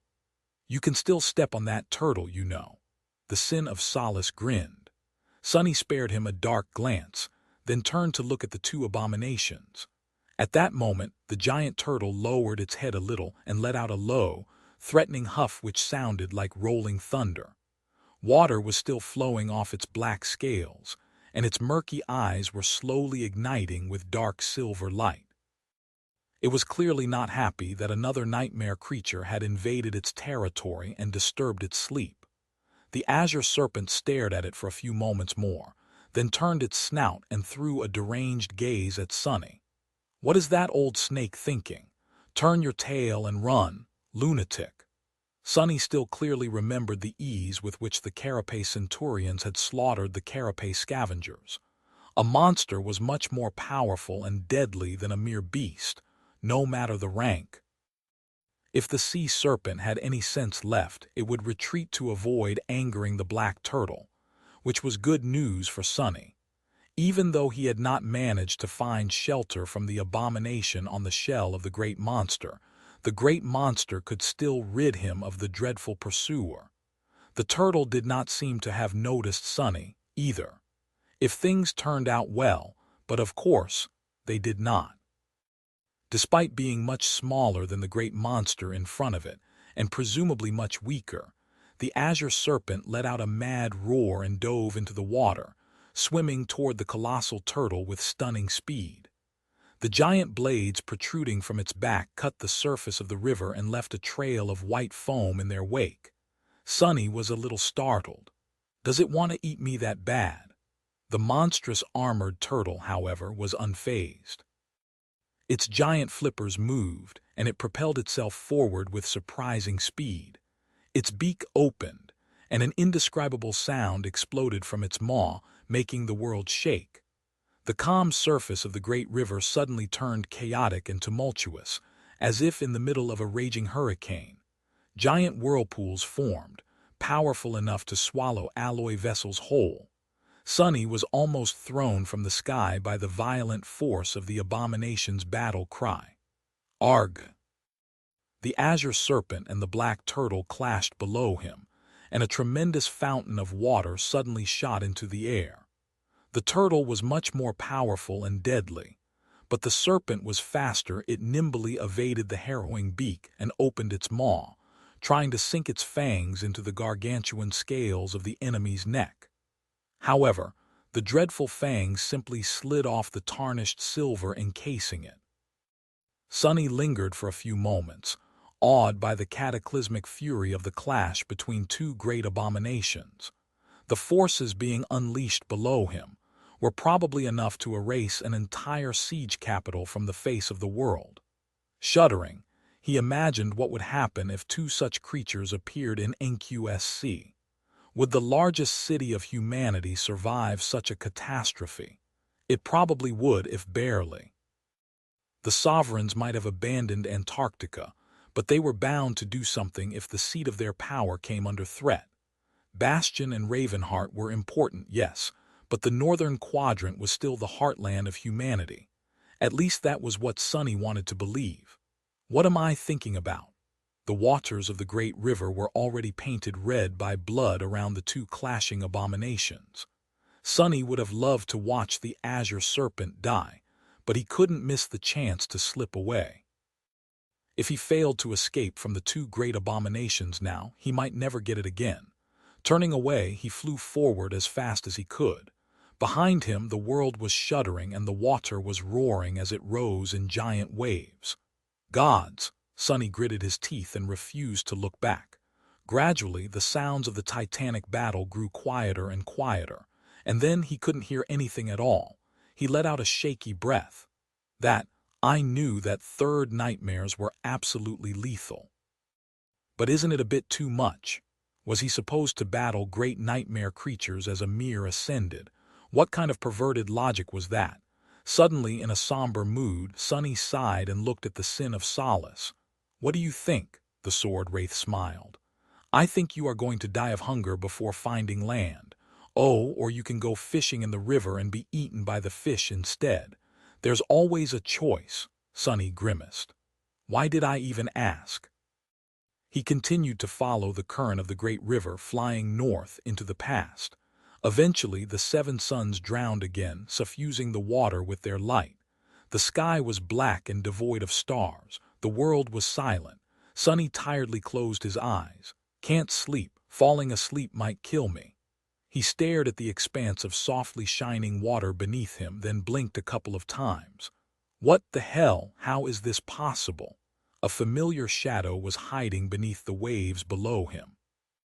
The azure serpent was back. There were hints of blood in the water around it, but the damned creature was indeed there, still waiting to devour Sunny. Did it escape from that giant turtle? Struggling to believe in it, Sunny turned around and looked back. Of course, the place where the two abominations had battled was too far away for him to see anything. But he did notice something else. Somewhere out there, upstream, almost too distant to be noticed. A tiny spark of pure white light was glistening above the bluish-green, luminous waters. It was hard to notice because of the soft glow of the great river at night, but it was certainly there. Sunny held his breath for a moment. I shouldn't get my hopes up. Right. He slowed down and then came to a halt. The Sin of Solace stopped, too, looking at him with a detached expression. Still, I must make sure. Sunny rubbed his face, glanced at the azure serpent once again, and then sent himself flying back. Let's see if you want to meet that turtle again, old snake. Chapter 12:43. Searching for light by the time Sunny flew close enough to distinguish the source of the white spark, it had already disappeared. However, finding the source was not too hard. There were not a lot of things that could be distinguished from the empty expanse of flowing water on the great river, after all. By then, it was already morning. The suns were slowly rising from below, and the world was enveloped in the dim glow of twilight. The soft radiance of the shimmering water had dissipated, making it easier for Sunny to see colors. Hovering high above the current, he froze. There was a stunned expression on his face. How is this possible? Far below him, a vast span of the great river was painted red. Blood was clouding the clear water, and the polluted patch of it was at least half a dozen kilometers across. From high up, it looked as if a bloody flower was slowly blooming in the middle of the river. At the center of the red patch, a familiar great monster was floating lifelessly, the silver bands encasing its neck broken and bent. The black turtle was dead. There was a vicious wound at the spot where its neck met its body. The wound was large enough to be a tunnel, with rivers of blood still flowing out of it into the water. The equally gruesome exit wound was all the way across the monster's massive body, just below one of its armored flippers. Shaken, Sunny lingered for a while and then looked down at the spot where his pursuer was hiding beneath the water. At that moment, the azure serpent rose its head above the surface and stared at Sunny with mad fury burning in its cloudy eyes. The great beast looked battered and maimed, with several huge chunks of flesh missing from its long neck, but it was undeniably alive. He had thought once that the azure serpent was like a little snake in front of the colossal turtle, but from the looks of it, that little snake had managed to burrow into the body of the larger monster, tear it from the inside, and escape back into the river to catch up to Sunny. The old snake must be a king of beasts. It actually took down a monster. He was slightly impressed, but mostly he was disturbed. Being pursued by a great beast was already bad enough, but now that he knew that the azure serpent was a fearsome existence among the creatures of its class, the situation seemed even worse. Damnation! Sunny and the ancient Leviathan stared at each other some more, and then he turned back to the island-sized corpse of the black turtle. In any case, now that he saw the result of the battle between the two great abominations, he had to admit that the source of the white spark had to be hidden somewhere on the dead turtle's shell. There was simply no other place anywhere around that could have produced it. Sunny observed the carcass of the great monster for a while, not daring to descend yet. After thinking for a while, he summoned Morgan's warbow and made a black arrow appear on its string. Then he ordered one of his shadows to wrap itself around the arrow, drew the string, and released it. The arrow shot through the air and struck the green moss covering the monster's shell. Piercing the layer of soft moss, it then hit the weathered black rock and splintered without leaving even a scratch on its surface.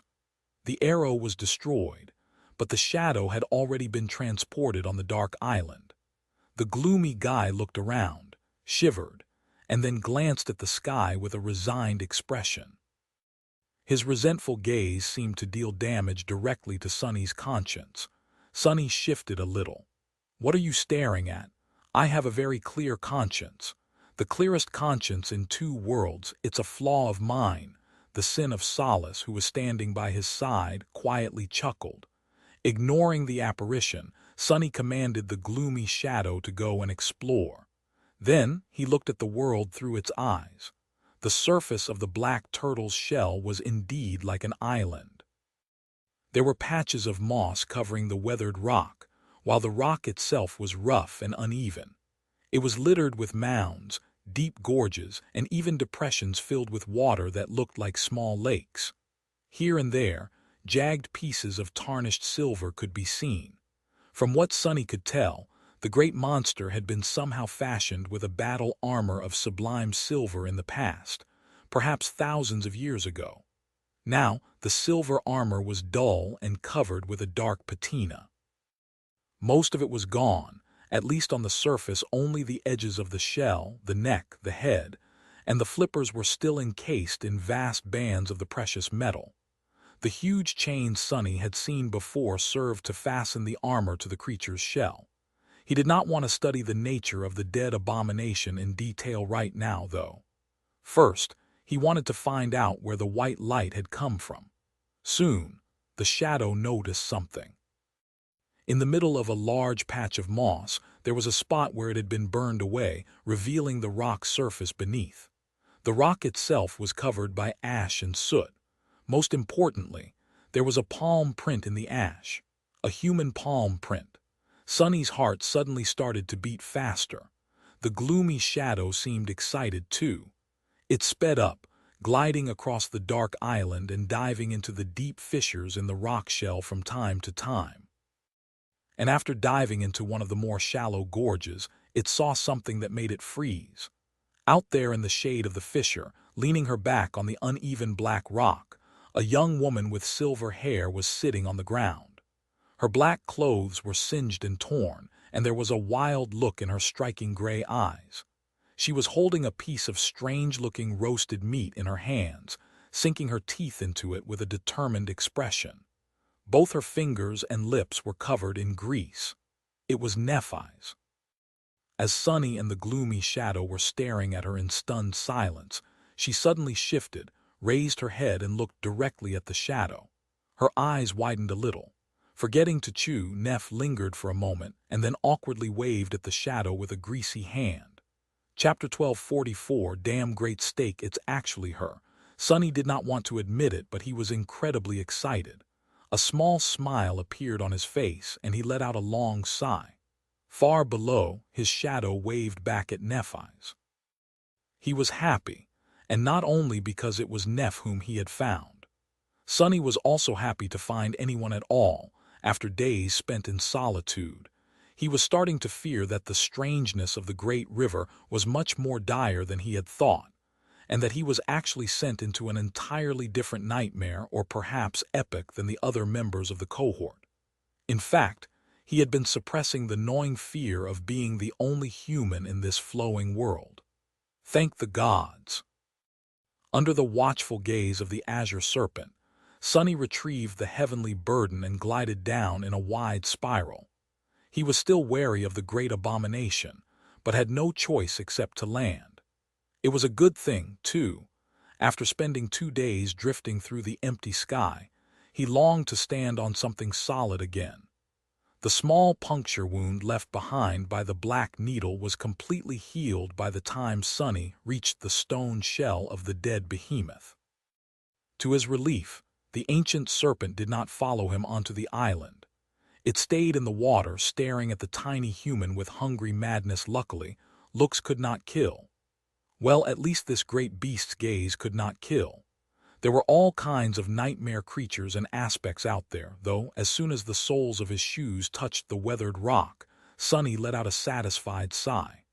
Then he dismissed the dark wing, bent down to grab the edge of the fissure in front of him, and jumped down. A few moments later, Sonny landed in front of Nephi's. The gloomy shadow slid off the wall and attached itself to his feet. The two of them stared at each other for a bit. Then Sonny grinned. That smells delicious. Where did you get fresh meat? Nephi's tilted her head and blinked. A few minutes later, Sonny and Nephi's were sitting opposite each other inside the narrow fissure, finishing the last of the meat she had roasted. The covetous coffer was standing nearby in the form of an alloy chest. Its lid open, there was not much food inside by now, but there was still some salt and spices left. With the help of seasoning, the meat tasted sublime. Not that it was easy to chew. Sonny's teeth were incredibly tenacious due to bone weave, and yet he had to augment himself with a few shadows just to take a bite. And yet he was thankful for that meat. Without Neph making a fire to roast it, he might not have found her so soon or even ever at all. It really tastes amazing. Finished with his portion, Sonny glanced at his greasy hands with a bit of regret and then carefully licked his fingers. Then he looked at Nephi's and smiled. Hey, did we really just eat the meat of a great monster? How had his life turned out this way? It was a bit too ridiculous.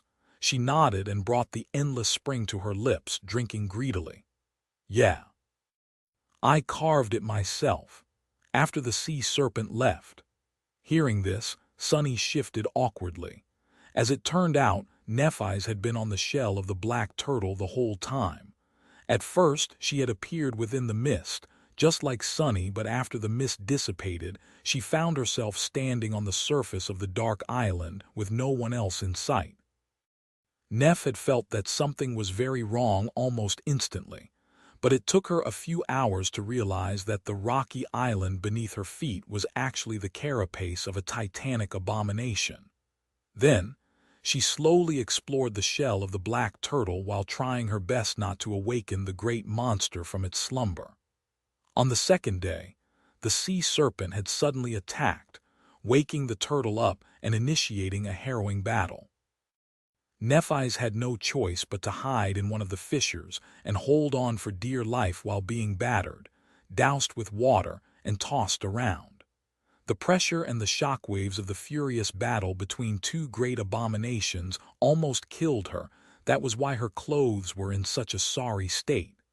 Eventually, though, the serpent managed to burrow into the turtle's flesh and kill it from the inside. After killing the monster, it left. At that point, Nephi's recovered a little, then dove down into the water to carve out some meat to satiate her hunger as well as quench her thirst. Sunny coughed awkwardly. About that, I'm sorry. She raised an eyebrow, looking at him in confusion. Sorry? Why? He scratched the back of his head. Well, I also entered the nightmare within the mist. Only I was still in the water once it dissipated on a piece of flotsam, and there was this serpent trying to eat me. So I escaped into the sky and flew downstream for a while with the serpent following. Eventually, I stumbled on this turtle, and therefore so did the sea snake.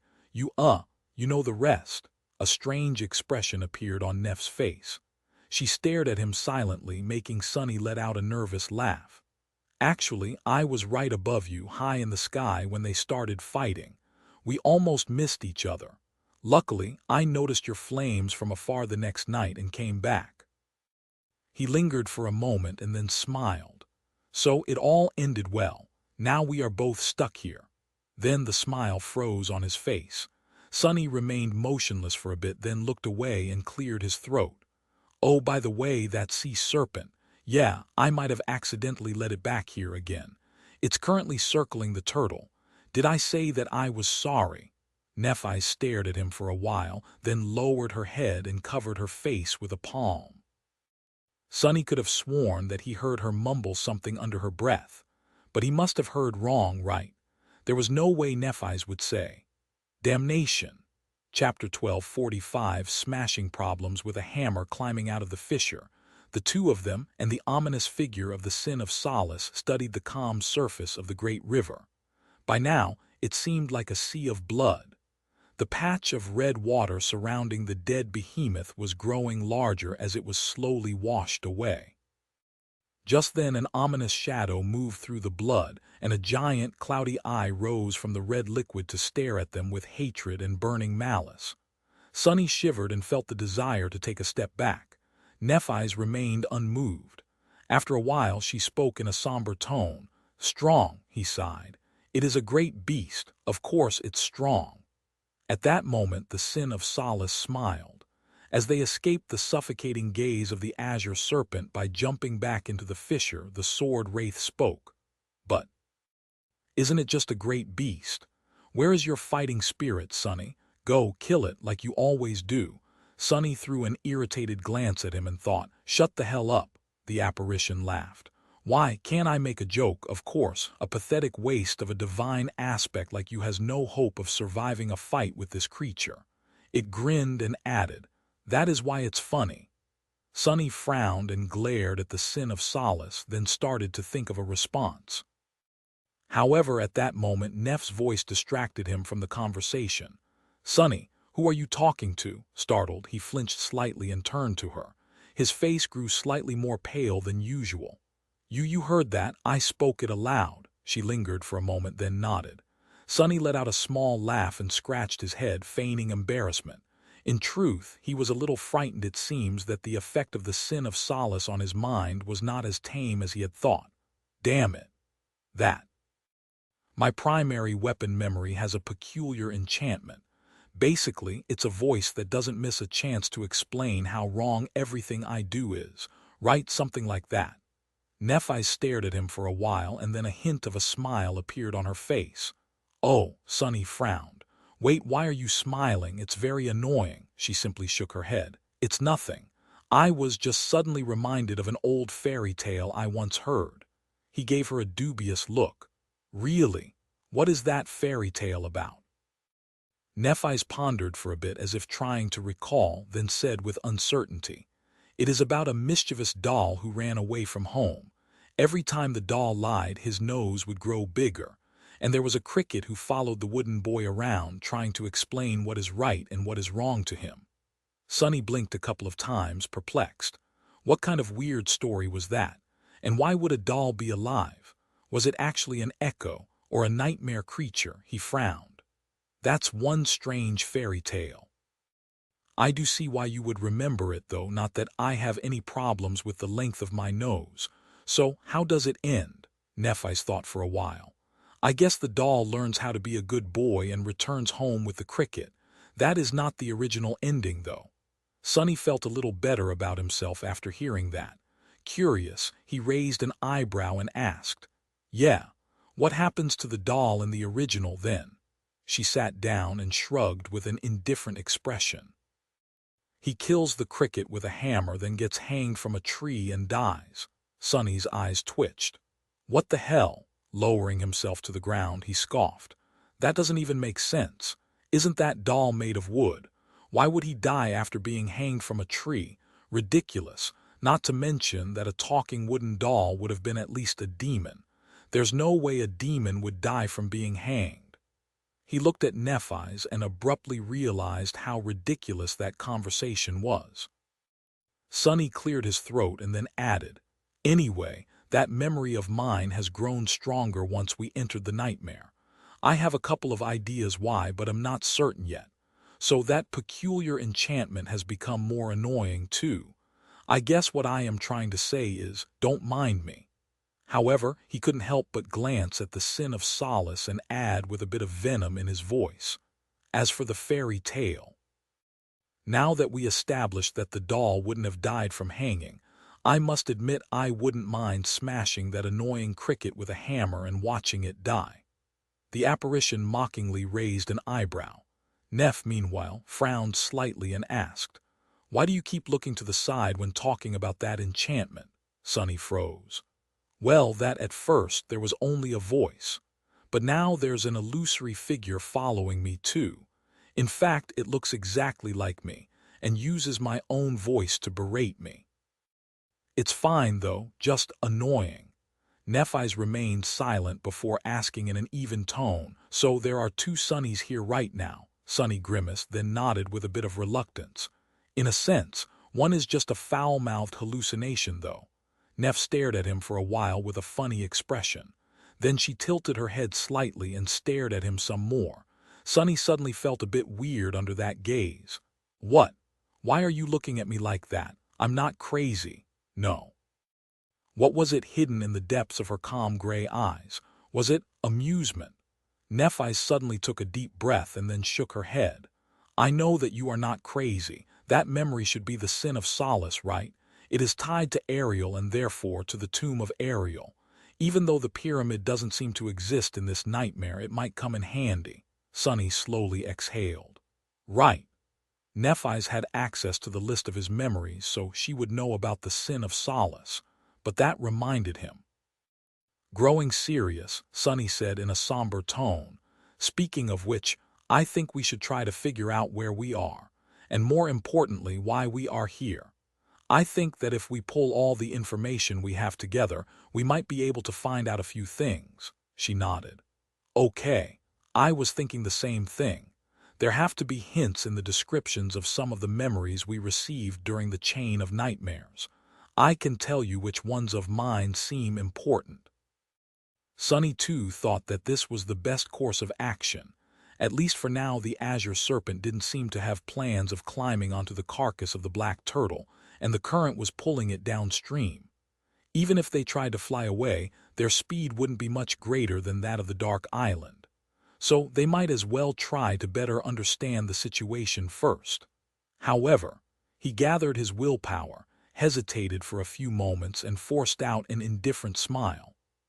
Before that, I think you should summon a new armor memory, so you know this one could restore itself.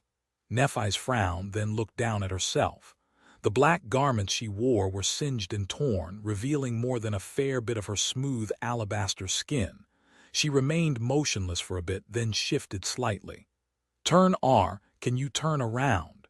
She phrased it as a question instead of a request, but Sunny nevertheless obediently faced the wall of the fissure. I can. After a moment of awkward silence, another question followed. Can you also make your shadow turn around? He forced the gloomy shadow to face the black rock too. No problem. The Sin of Solace rolled his eyes, then shook his head and followed their example. You are a pitiful man, Sunny. You know that. Don't bother responding. Gods, I wish you did squish me with a hammer. Then I wouldn't have to endure your... Sunny ignored him. Soon the dark fissure became a little brighter. Neff's clothes turned into a swarm of white sparks. Then the fissure was illuminated again as she summoned another armor. Sunny let out a shaky breath. What is this sense of déjà vu? Are you done? She answered after a short pause. Yeah, he smiled. All right, let's do some research then. Chapter 1246 Research Partners. Nephis changed from her torn clothes and was now wearing a white tunic with its hems embroidered in intricate red patterns. The tunic was somewhat similar to Sunny's Shroud of Dusk, but also different. It seemed like a single sheet of light fabric that had been elaborately tied at the shoulders and thus had no sleeves.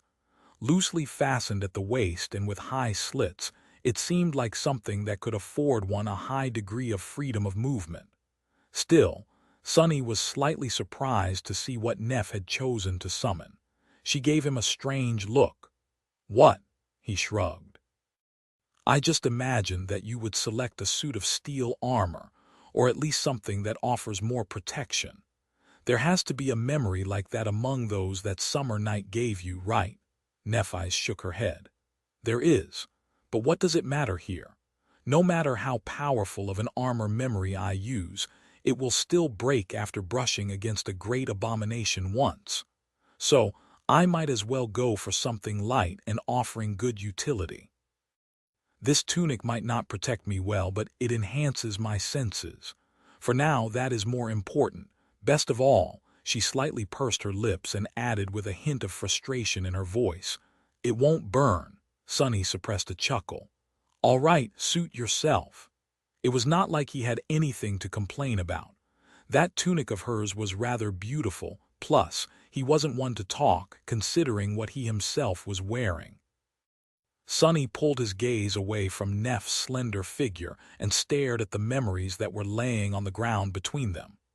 These were all the ones in their possession that mentioned Ariel, his tomb, the great river, or an estuary of any kind.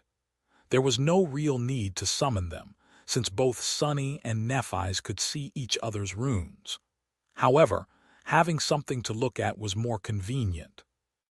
They were a beautifully engraved chalice of white stone full of black liquid, a hand mirror of dark silver that gave off an ominous feeling, a graceful giant with a long and slender blade of pristine white jade, a necklace of engraved black metal that resembled a collar, an elegant mallet with a hammerhead made of perfectly black stone, and a dagger made of cloudy steel with a handle that was wrapped in black leather.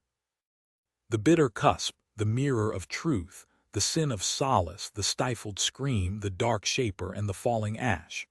The last two came from Nephis, while all the other ones came from Sunny. He had spent more time in Antarctica after all, and received more memories from the abominations of the chain of nightmares.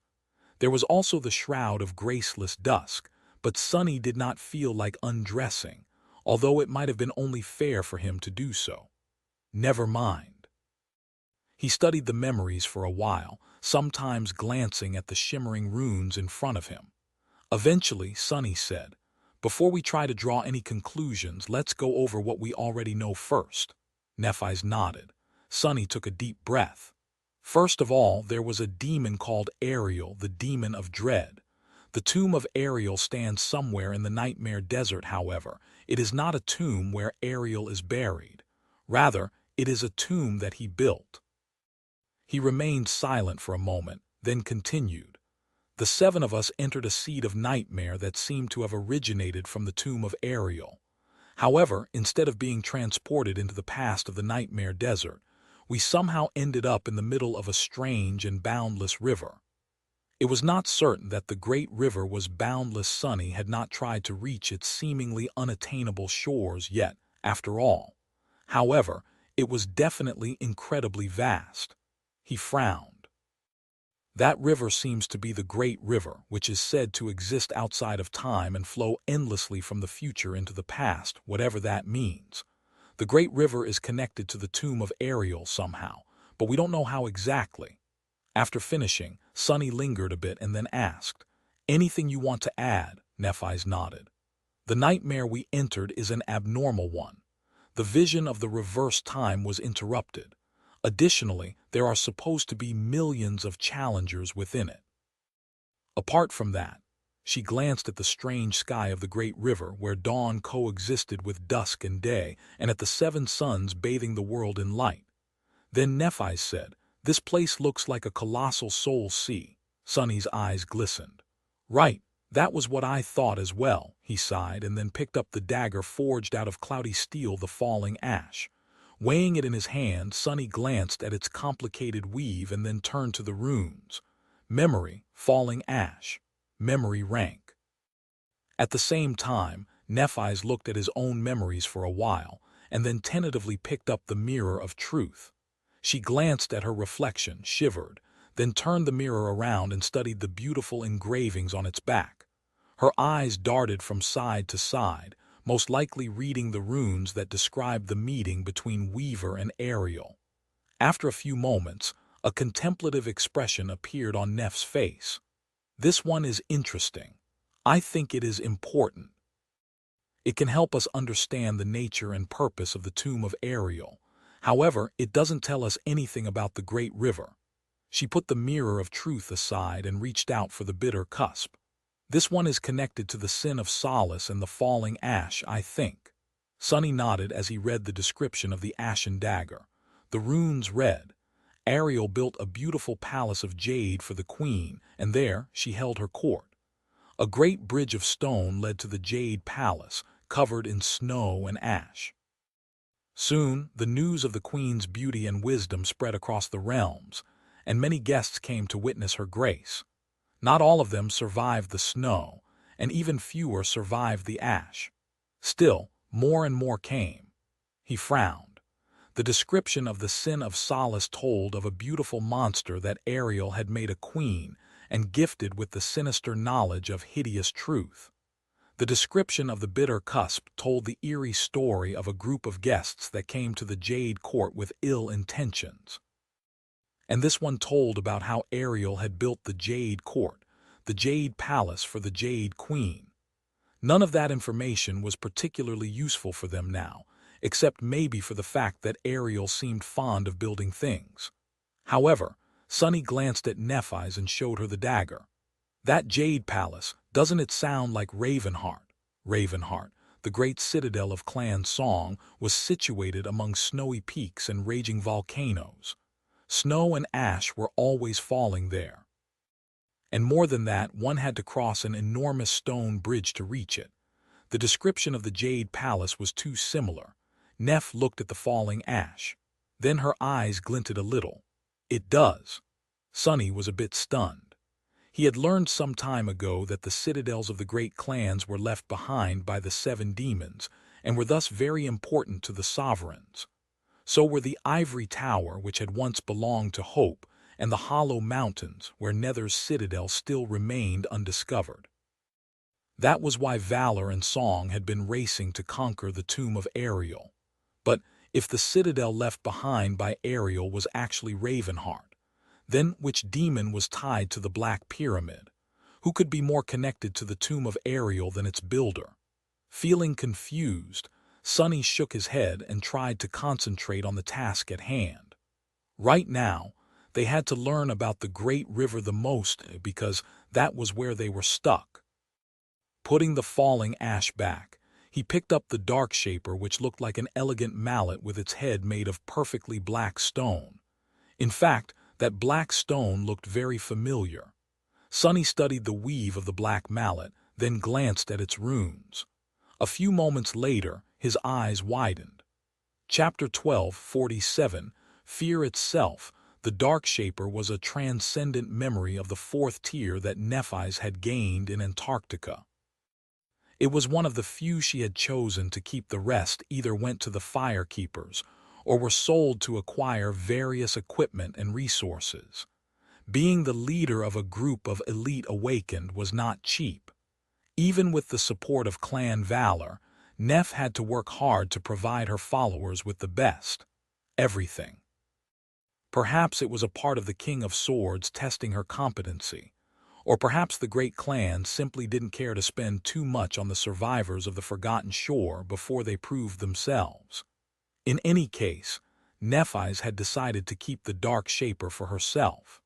The reason she had decided to hold on to the stone mallet was both because of its power and because its description mentioned the demon of dread. The Dark Shaper looked more like a tool than a weapon.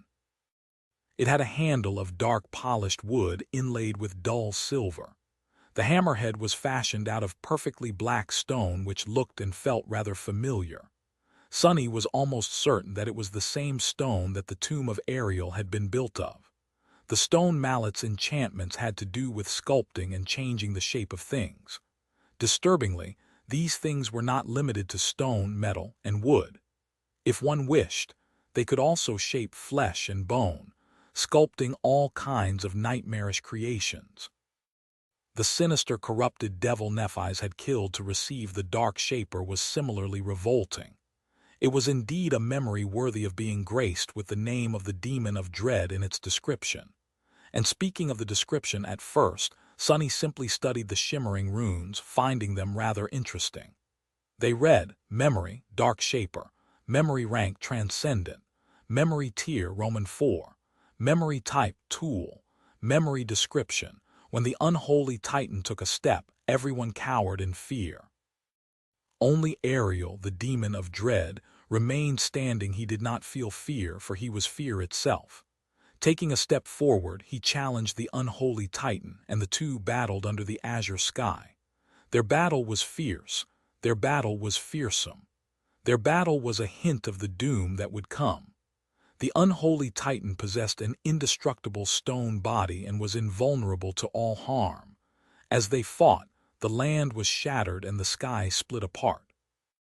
The demon of dread received many harrowing wounds, but the terrible Titan remained wholly unscathed. Its stone body became incandescent from the heat, shining brighter than the fiery sun. That was when the demon of dread whispered something to his enemy, and then cast the Titan into the depths of the ocean. When the incandescent Titan plunged into the cool water, the ocean turned into searing vapor and was scattered by the winds.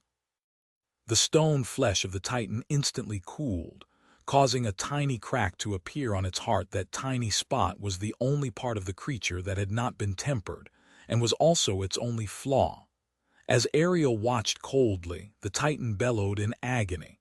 After one heartbeat, cracks appeared on its indestructible body. After 2 heartbeats, blood flowed from its wounds like a river. After 3 heartbeats, its body started to crumble into numerous shards. And on the 7th heartbeat, its heart shattered, turning into dust. That was how the unholy stone Titan was destroyed. Following the end of the battle, the demon of dread created a mystical river out of the Titan's blood and built a pyramid out of its stone flesh. The pyramid stood where the ocean had once been, and the description ended. It was after he finished reading that Sonny's eyes widened as an unbelievable guess appeared in his mind. Wait, No. No way. The tale of Ariel's battle with an unholy titan was indeed very interesting, not the least because it seemed as though the demon of dread had won due to a single whisper. More than that, it hinted at the answers to several questions that Sunny had been curious about. For example, who or what was the progenitor of the minor shard of the stone titan Goliath, or how the nightmare desert had come into existence. But these precious pieces of knowledge were not what caused such a reaction from Sunny. What drew his attention was the abrupt end of the description. Didn't it seem incomplete, as if there was another part of it missing? Coincidentally, he knew of another description that seemed like a fragment of a larger whole. Frowning, Sunny summoned his own runes and found the name of the stifled scream. Concentrating on it, he read, Memory Description. A great river was contained within it, flowing endlessly from the future into the past. When doom came, many entered to seek shelter from it, and many had come to seek the truth. That was because the great river existed outside time, and so it was said that a dreadful secret was hidden at its estuary. Few of those capable dared to approach it, and none of those who had returned. He remained motionless for a few moments, then mentally put the two descriptions together. Following the end of the battle, the demon of dread created a mystical river out of the Titan's blood and built a pyramid out of its stone flesh. The pyramid stood where the ocean had once been, and a great river was contained within it, flowing endlessly from the future into the past. His hands trembled. Unable to speak, Sunny turned his head slightly and stared at Nephi's. A few moments later, she noticed his gaze and raised an eyebrow. What?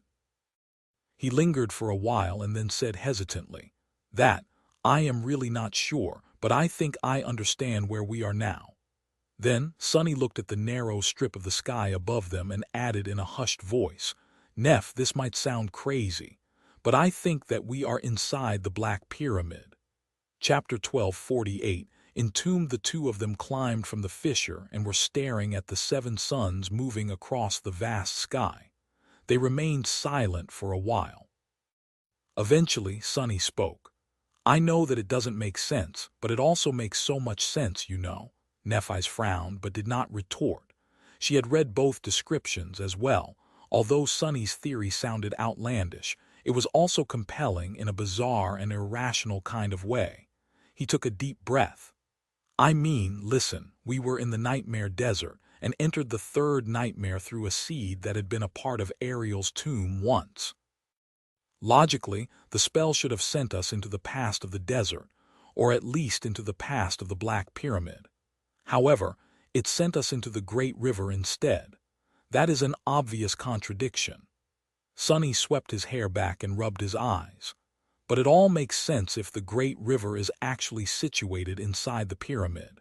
Sure, no matter how large the pyramid is, it can't be large enough to contain an entire region of the dream realm, an entire world, even. That is if we think about it from the perspective of human logic. However, Ariel was not a human. He was a demon, an actual deity. Beings like that are not bound by mundane logic.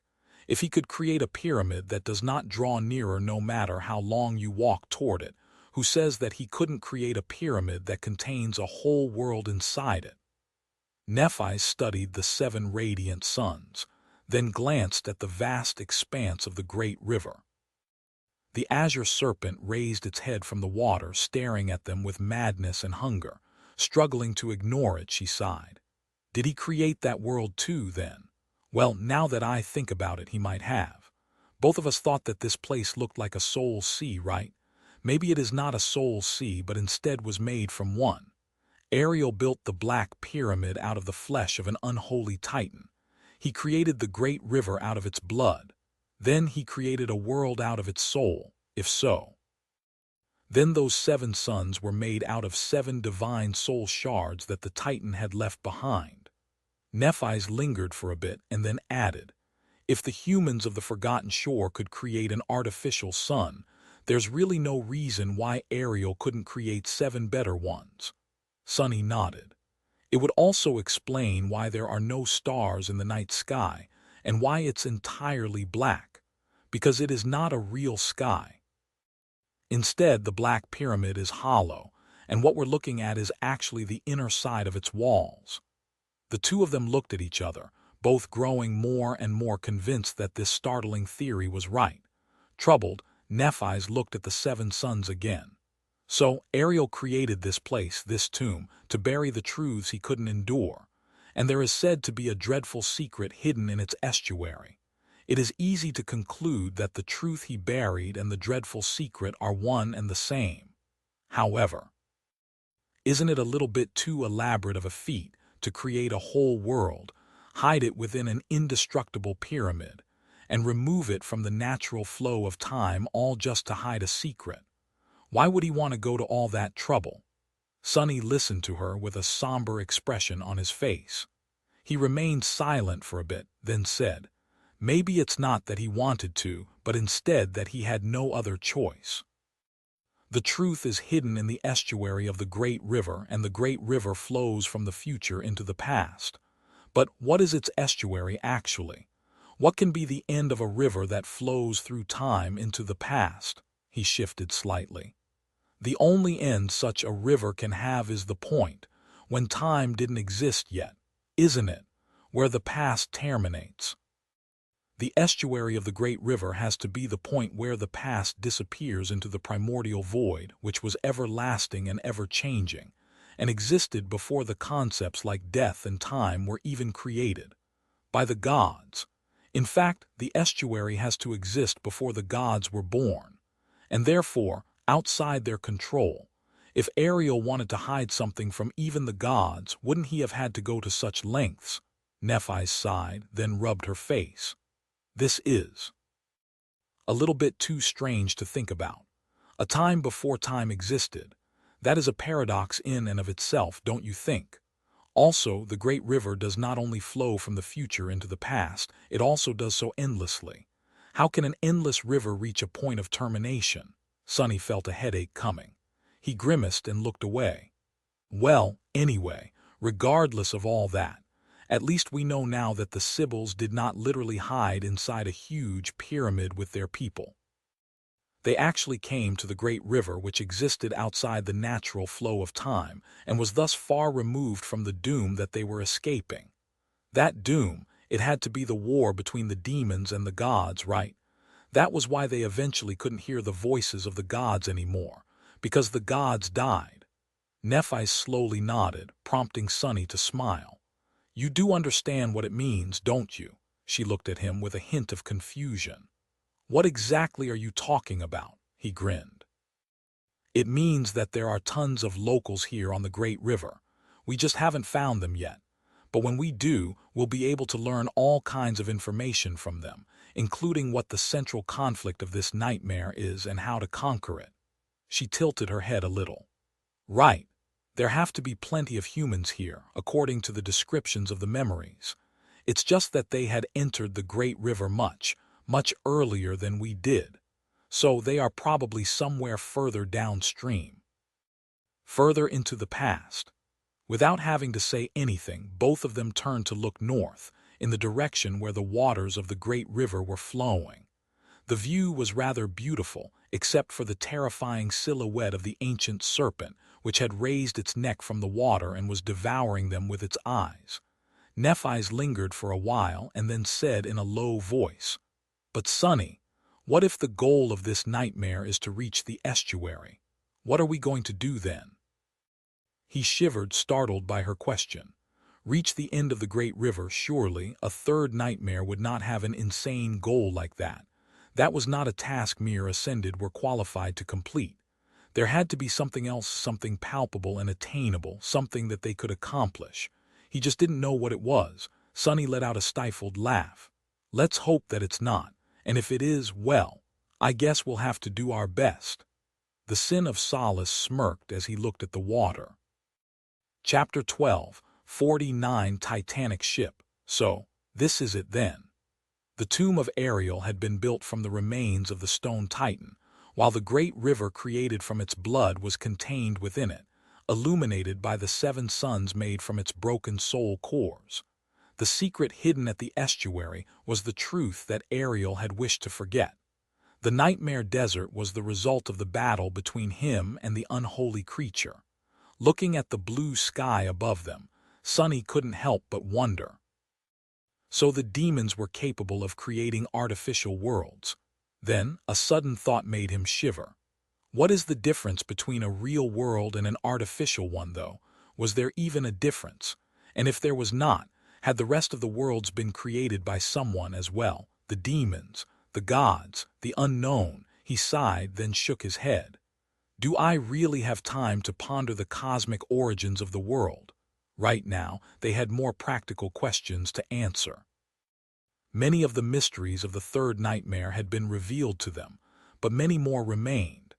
At least they now knew where they were, and what their next step had to be.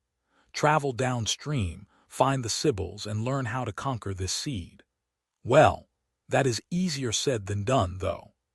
Sunny stared at the waters of the great river, and saw the sharp blades of the azure serpent's dorsal fin break its surface as the great abomination hungrily circled the corpse of the Titanic turtle.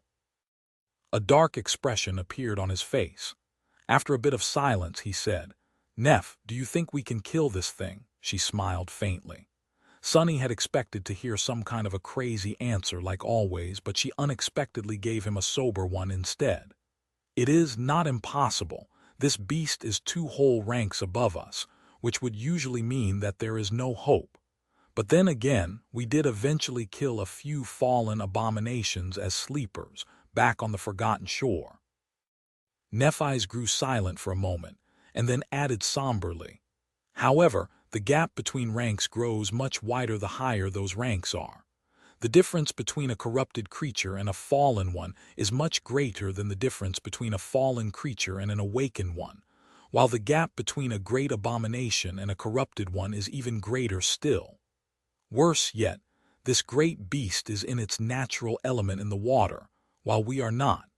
My aspect will also be weakened there, in the depths."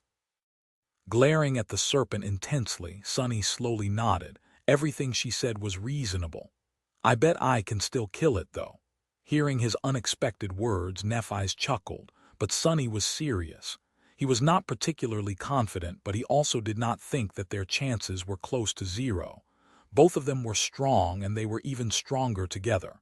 There were his shadows and the powerful memories they possessed. Most importantly, the azure serpent was a mere beast. No matter how harrowing its power was, it lacked intelligence. While Sunny was full of all kinds of devious schemes, with Nephi's trailing not far behind. The odds were perilous, but not impossible indeed. Neph sighed. "Maybe, but maybe we won't need to gamble with our lives. There might not be a need to fight it at all." He lingered for a while, then nodded. She was right. Their current goal was to travel downstream, far into the past, and find those humans who had escaped the war between the gods and the demons by entering the tomb of Ariel. The corpse of the great monster they were using as shelter, meanwhile, was being slowly dragged in that same direction by the current. The titanic carcass of the black turtle was like a ship that could very well take them all the way to their destination. Since that was the case, there was no reason to battle the azure serpent or anything at all. Of course, things could change for the worse at any moment. The future was unclear, and there was no way to tell what would happen. No, wait, since we are moving downstream, wouldn't it be the past that is unclear? Ah, my head hurts. Sunny sighed and glanced at Nephi's. "What do we do then? What is our next move?" She looked up. The 7 suns were already starting to drown in the radiant waters of the great river, and the dawn of the eastern horizon was slowly fading into the pitch blackness of the night. Nephi's lowered her gaze. "It's late.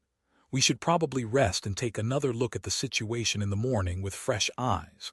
I don't know about you, but I am thoroughly exhausted. I haven't slept in a long while, and the battle between the turtle and the snake took a lot out of me." Sunny smiled crookedly. He was tired, too. He had not done anything in the last couple of days except drift through the sky, But as it turned out, doing nothing was very exhausting, especially when one was suspended between the surface of a mystical river and the sky, having to keep an eye on both lest some terrible creature swallow them whole in one bite. Yeah, I'm tired too. Sometime later, the two of them were hidden from the wind and the piercing gaze of the ancient serpent in the familiar fissure on the shell of the dead behemoth. There was a small fire burning between them, casting shadows on the black rock. The shadows were dancing. There were not a lot of things on the dark island that could be used as fuel, but Sonny had a few bricks of compressed synthetic firewood stored in the covetous coffer. Once again, his loyal alloy chest had come in handy, sadly. It was already almost empty. Nephi's made a dish from some of Sonny's last provisions, and the two of them enjoyed a late supper as the world was slowly consumed by darkness. The soft glow of the water was not visible from inside the fissure, and it seemed as though nothing at all existed outside the small circle illuminated by the fire anymore. There were no stars in the black sky, and so Sonny couldn't help but remember a similar night from many years ago, when Nephis and he had first met on the forgotten shore and shared a conversation in the dark. Gods! Almost 4 years had passed since then, hadn't they? A small smile appeared on his face. Hey, do you remember how you told me about the adventures of Odysseus? Nephis looked up from her food and hesitated for a moment. A distant expression appeared on her beautiful face. Sure. Why? Sonny shook his head and shoved a spoonful of the fragrant, thick soup into his mouth. No, nothing. That Odysseus guy, I don't think he had gone through half the crap we had to go through, though. Chapter 1250, Death of a Hero. A faint smile appeared on Neff's face. She stared into the fire for a while, then leaned her back against the weathered black rock with a shrug. Who can tell? There are a lot of stories about the trials and tribulations he had to endure. Bathed in the warmth of the fire and with his belly pleasantly full, Sonny felt his body and mind relax. Throwing a curious glance at her, he asked, "What is your favorite story about that guy, then?" Nephis remained silent for a while with a look of contemplation on her face, which was cast in shadows, with only its vague silhouette visible in the darkness, and the dancing white sparks that shone in the depths of her eyes. Eventually, she said, "Maybe it's not a favorite, but I often think about one of them in particular." Sonny raised an eyebrow. "Which one?" Neff sighed quietly before answering. Odysseus was a great hero of Hellas, but he was not the greatest one. The greatest and most powerful hero was named Heracles, who was a demigod and a slayer of monsters. Heracles possessed incredible strength and performed many incredible feats. After he died, the gods took his soul to the heavenly realm, where he became an immortal god himself. She grew quiet for a moment. However, Odysseus once descended into the underworld, where he saw the shadows of the dead. Among them was the forlorn shadow of Heracles. So when I was a child, I always wondered how Heracles could both be a god and a lost shadow in the land of the dead. Nephis shifted slightly and moved her hand, causing the fire to suddenly burn brighter. I asked my grandmother, and she explained that one part of Heracles was divine, while another part of him was human. It was the divine part of Heracles that ascended to godhood, while the human part was cast down into the underworld, doomed to wander its dark halls forever. Her voice was a little wistful. Sonny frowned and gave her a dark look. "That's a little messed up," Neff smiled. "Right. I also always thought that it was very unfair for the gods to simply discard the human part of Heracles, hypocritical even." She lingered for a few moments and shrugged. "Of course, when I grew older, I realized that it was really just two different versions of the myth colliding with each other. The stories of Odysseus are older, and so Heracles, despite being the greatest of heroes, had a tragic death in those ancient myths. The version of his own stories that we know are newer, and the original ending was changed to a happier one at some point, with the added lesson, be a valiant hero and you shall be rewarded, something like that." When she finished talking, Sonny suddenly chuckled. His eye glinted in the dark. So little Neff thought that the gods were hypocrites, huh? I see now. Turns out your disdain for the figures of authority goes very far back. A corner of her mouth twisted up. I guess it does.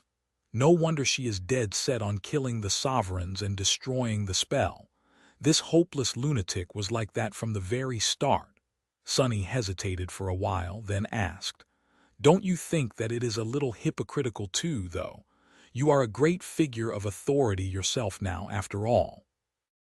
Lady Changing Star of the immortal flame, the torchbearer of humanity and the idol of millions of people, both mundane and awakened. Seems like a contradiction." Nephise looked at him across the fire with a neutral expression.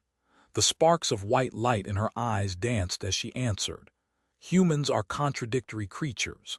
They can wage genocidal wars in the name of pacifist religions, tell truths to deceive each other. They can even love and hate something or someone at the same time." Looking away, she shrugged and smiled. "I was a very reasonable child, and I often tried to understand people through reason to no success whatsoever, of course. It was only after I learned that people are inherently unreasonable that I started to understand them a little.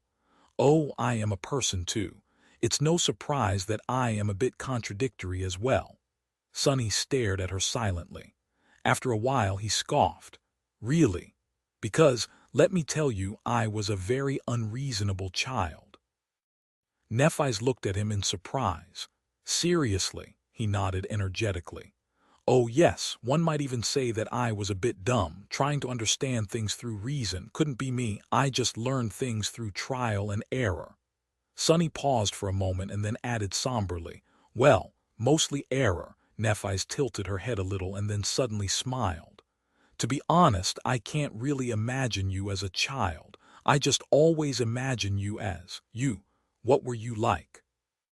He scratched the back of his head with a bit of embarrassment. "Well, if I remember correctly, I was very gentle and kind. To a fault, even. Do you know how kids would sometimes pull the wings off annoying insects? I would never, in fact. I would cry for a day straight if I accidentally killed a spider or a fly." His face slowly turned grim. "Oh well, that didn't last long, though. So I was mostly a weird and wicked child, I guess. Still, it was better than being soft and naive." Then Sonny looked at Nephise in confusion. "What? Why are you looking at me like that?" She blinked a couple of times. "Pulling the wings off insects. What, is it really a thing children do?" He coughed. "Right, I forgot that Neff grew up incredibly sheltered because of all the assassination attempts. Had she even met someone her age before coming to the academy?" Sonny awkwardly looked away. "Oh, maybe it's just a boy thing or an outskirts thing. I don't know, really. Not everyone does it. But some kids do." "Well, I have no idea. I didn't." Neff remained silent for a while, then said thoughtfully, "Maybe they are playing awakened and pretending to slay nightmare creatures. Yes, that makes sense. Still, it's a bit cruel." The conversation had taken a strange turn, and Sonny was feeling a little uncomfortable. The fire was dying down, too. He cleared his throat. "Well, anyway, I think it's time we went to bed. I mean, we don't have a beds, I mean beds. So it's time we go." "To sleeping bags. Damn it, what I'm trying to say is that you should sleep first. I'll take the first watch and wake you up later, all right?" Neff watched him fumble his words with a strange expression and then nodded silently. What the hell was that? What was I even saying? Soon the fire died and Sonny was left alone. Neff was asleep, and he could hear the soft sound of her breathing not too far away. After hesitating for a bit, Sonny summoned Nightmare and ordered him to guard her sleep. At that moment the Sin of Solace suddenly said, "Wow, Sonny, you really have a way with words, huh? A real charmer. I wouldn't say that torturing insects is a very romantic topic of conversation, but other than that." Sonny ground his teeth, refusing to look at the pale apparition. He knew exactly what the bastard looked like anyway. "Shut up." Shadow Slave Audiobook by Kevin, Chapter 1251. Rude awakening with Nightmare guarding Sonny's dreams. His sleep was deep and peaceful. His awakening, however, was not. What? Sonny woke from feeling the world tilt and then quake with a violent shudder. He was thrown sideways and collided with the slope of the fissure, feeling the sharp rocks cutting into his skin. Groggy and disoriented, he tried to stand up but got tangled in the sleeping bag instead. Damn it. The sleeping bag disintegrated as he tore through it, already summoning the sin of solace and the moonlight shard. The world lurched once again, and the deafening roar of water reached his ear. What is going on? Assessing his surroundings through shadow sense, Sonny did not notice immediate danger. He did, however, notice Nephi as she had climbed out of the fissure and was now standing on its edge, her white tunic and silver hair fluttering in the wind. Sonny could not see her face, but judging by the lack of weapons in her hands, the situation was not critical. He let out a relieved sigh, then glanced at the destroyed sleeping bag with regret. Just a moment later, the dark island shuddered again, and a strange tremor ran through the black turtle's stone shell. At that moment, an obnoxious voice resounded from his left. "Good morning. Rise and shine." Throwing a contemptuous glance at the spirit of the sin of solace, Sonny grimaced and pushed himself off the ground. Soaring high into the air, he kicked the slope of the fissure and propelled himself even higher, landing noiselessly near Nephi's a moment later. The seven suns were already rising, and the world was suffused with the golden radiance of dawn. What is happening? Instead of answering, she pointed her finger at a particular spot off the edge of the island. There the water was turbulent and foamy, rising in violent waves. The river had washed away most of the blood during the night, but now it was painted red once again. In fact, the red color was more vivid and intense than ever. Sonny frowned. The next moment, something large and swift moved beneath the surface of the red water, and the carcass of the black turtle quaked again. What the? As more blood poured into the great river, there was a strange sound. Soon, the azure serpent's giant head rose from the turbulent water and stared at them with its vicious, cloudy eyes. Streams of red were flowing from its impenetrable scales. This time, however, there was something different about the great beast. Clenched tightly in its harrowing jaws was a huge chunk of red, bleeding meat. Still staring at them with malice, the creature moved its jaw and started chewing it. Needless to say, the sight was more than a little disturbing. Standing by Sonny's side, Nephi said, "It's eating the turtle." He glanced at her with a strange expression. "Yeah, I've noticed." With that, both of them fell silent as they watched the serpent, who was watching them while devouring the meat of the slain great monster. Yesterday, Sonny had struggled with chewing through the tough meat of the black turtle, but it was almost melting in the abomination's enormous maw. The jade fangs were painted red as they effortlessly sliced through the bleeding chunk, which was diminishing at an alarming rate. He couldn't help but shudder when imagining what these fangs would do to his own flesh. No armor memory he possessed, and no attribute augmenting his body stood a chance of resisting the fangs of the great beast even for a split second. If those jaws closed on Sonny, he would be obliterated in an instant. Sonny stared at the feasting serpent. Then suddenly, a long sigh escaped from his lips. "You know what? I'm really damn tired of this." Nephi looked at him with a silent question. "Tired of what?" Sonny vaguely pointed with his hand. "It's just, nothing ever goes as it is supposed to, does it? I remember surrendering myself to the cops when I became infected. They told me this and that about how the process of awakening is supposed to happen, and I swear to the dead gods, not a single thing they told me to expect ended up coming true." A darkly exasperated expression appeared on his face. "My first nightmare, an awakened tyrant appears, the solstice. There's a fallen terror blocking the only way out. The second nightmare. Here is a couple of immortal saints I need to kill. Oh, and they are completely out of their minds. Really, I went through so many absolutely unreasonable things as an aspirant, sleeper, and awakened." Sunny rolled his eyes. I am a master now, and instead of fighting fallen nightmare creatures like masters are supposed to do, there's this great beast staring me down.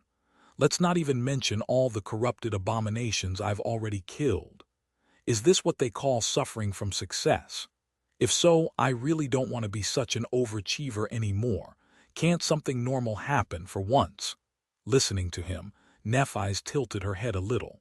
She remained silent for a bit and then said, "You're right. You really had to overcome completely unreasonable things as an aspirant, sleeper, awakened, and master." Then a hint of a smile appeared on her lips and sparks of white light ignited in her eyes. "But Sunny, considering all that, have you thought about what kind of things you'll have to face as a saint?" Sunny's already pale face suddenly became even whiter. A hint of horror appeared in his eyes.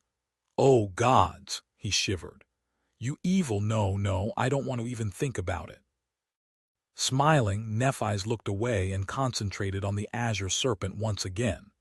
After a few moments of silence, she said, "Maybe you should consider this as training then. In any case, what do you think we should do now?" Sunny threw a gloomy glance her way and shrugged. "I'm not sure. The turtle is huge, so even this old snake won't be able to hollow its shell out quickly. I don't think it can overturn the carcass or break through the carapace at this point, but I'm not sure. We should be ready for anything, I guess." Nephis lingered for a while and then nodded. "I agree. Let's wait and see then." As the enormous carcass of the great monster shuddered once again, they stood side by side and watched silently as the water was slowly saturated with crimson blood. Chapter 1252, Voyage. Voyage. At first, Sunny and Nephis were tense and fully focused, observing the feasting serpent with grim apprehension and a bit of dread. But then, slowly, it got a little boring. Even though very few people had ever gotten a chance to see a great beast devour a great monster, or maybe none at all as it turned out, even such a macabre and awesome spectacle could grow old really fast. The black turtle was just too enormous. Even though the azure serpent was gigantic itself, it still couldn't devour a significant portion of its carcass in a short amount of time, no matter how hard it tried. It would probably take the creature days, or even weeks, to put a dent in the floating corpse of the Titanic monster. Eventually, Sunny and Nephis found themselves sitting side by side on the green moss, looking silently at the great river. The two of them made for a striking contrast. Sunny was wearing a tunic of black silk embroidered with silver thread, his hair black as a raven's wing. Nephis was wearing a tunic too, hers perfectly white and decorated with red accents. Her long silver hair was moving slightly in the wind. One's eyes were like two pools of unfathomable darkness, the others were gray, calm, and hid within them a boundless, immolating heat. Both would have seemed too flawless and beautiful to a mundane human, with perfectly smooth alabaster skin and faces that seemed to have been chiseled from precious stone by a divine sculptor. Surrounded by the vast expanse of a mystical river and sitting calmly atop the shell of a great monster, wearing no armor and holding no weapons in their hands, they looked like two transient deities that had descended from the heavenly realm to rest on the soft moss and enjoy the breathtaking beauty of this strange world. Of course, Sunny had none of these thoughts. Instead, he had an entirely different view of the current situation. Over the years, he had grown accustomed to being in the company of armor-clad awakened, heavily armed soldiers and military vehicles. Looking at the slender silhouette of Neph's body outlined by the light fabric of her tunic and the weightless silk of his own graceless dusk, he couldn't help but feel a sense of strange incongruity. They were currently in the most dire predicament of their habitually dire lives.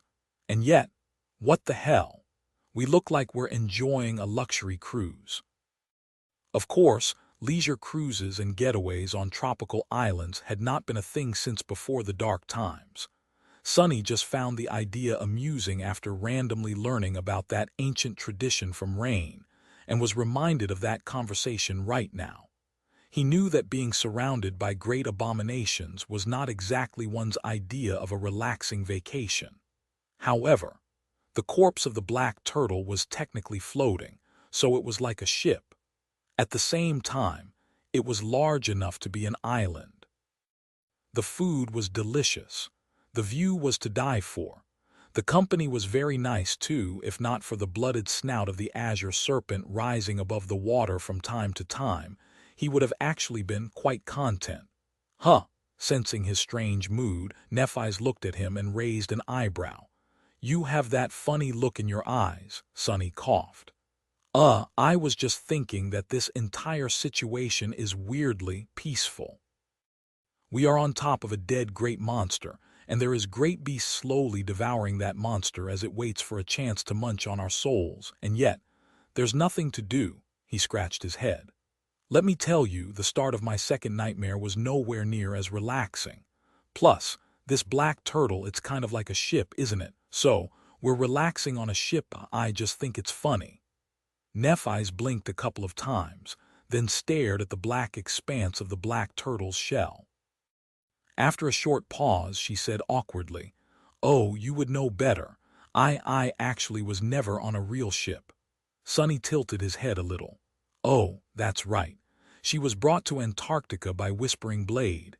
She never sailed across the ocean on an alloy battleship, only flew through the sky aboard the chain breaker." He chuckled. "Well, it's not that special. Mostly, you just stay inside and pray that the ship doesn't start splitting around you. Or that something from the outside doesn't come inside to pay you a visit. By the way, both of those things happen to me, so no matter how strange it feels to say, this feels much nicer." Nephi's hesitated for a few moments, then looked away.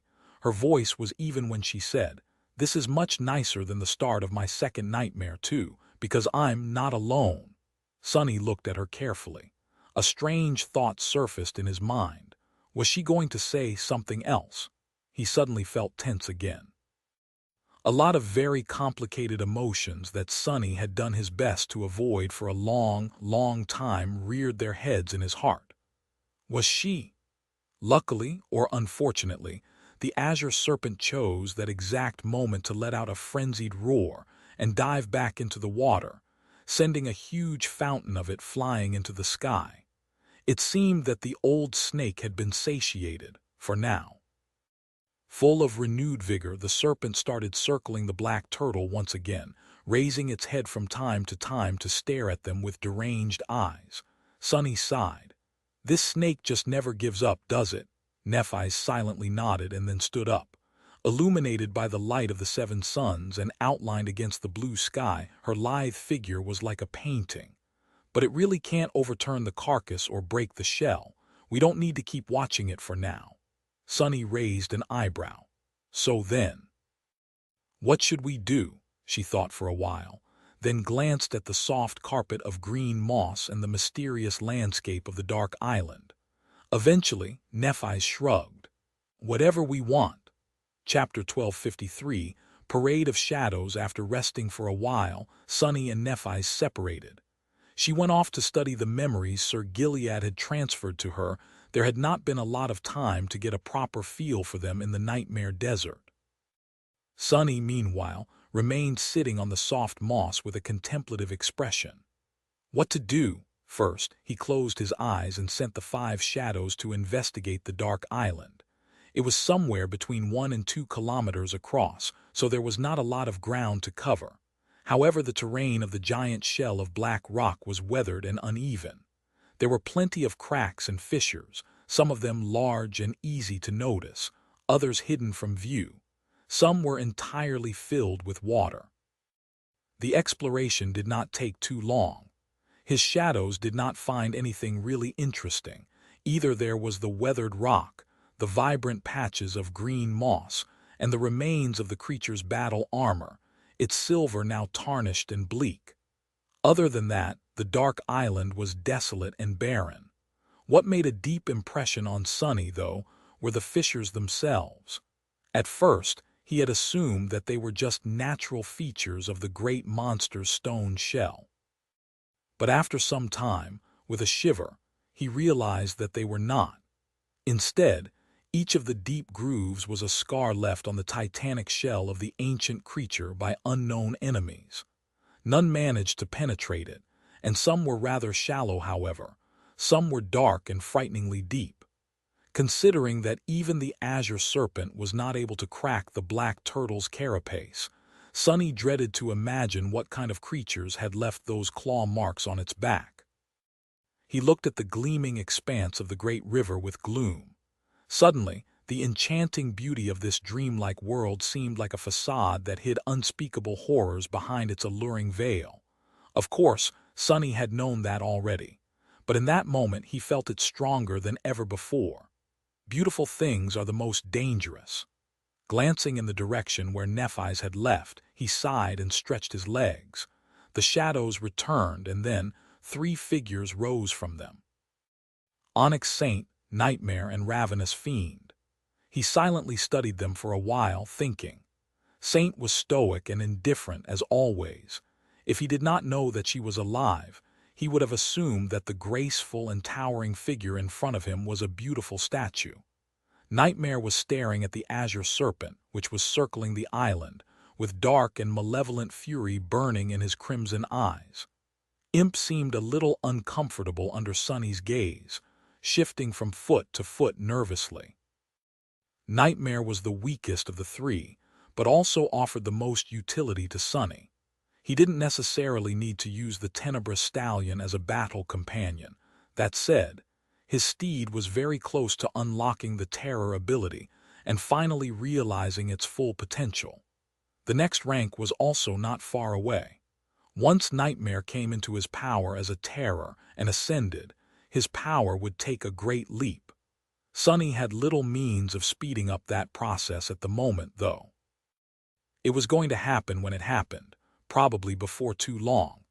Saint, meanwhile, was already incredibly powerful. She was so powerful, in fact, that Sonny had no means of pushing her to greater power anymore. To make the graceful Stone Knight achieve the supreme rank, he would need 300 transcended memories of the first tier, or 600 ascended ones, or 1,200 awakened ones. Needless to say, these numbers were unattainable at the moment. He didn't even want to count the potential number of dormant memories she would need to rank up.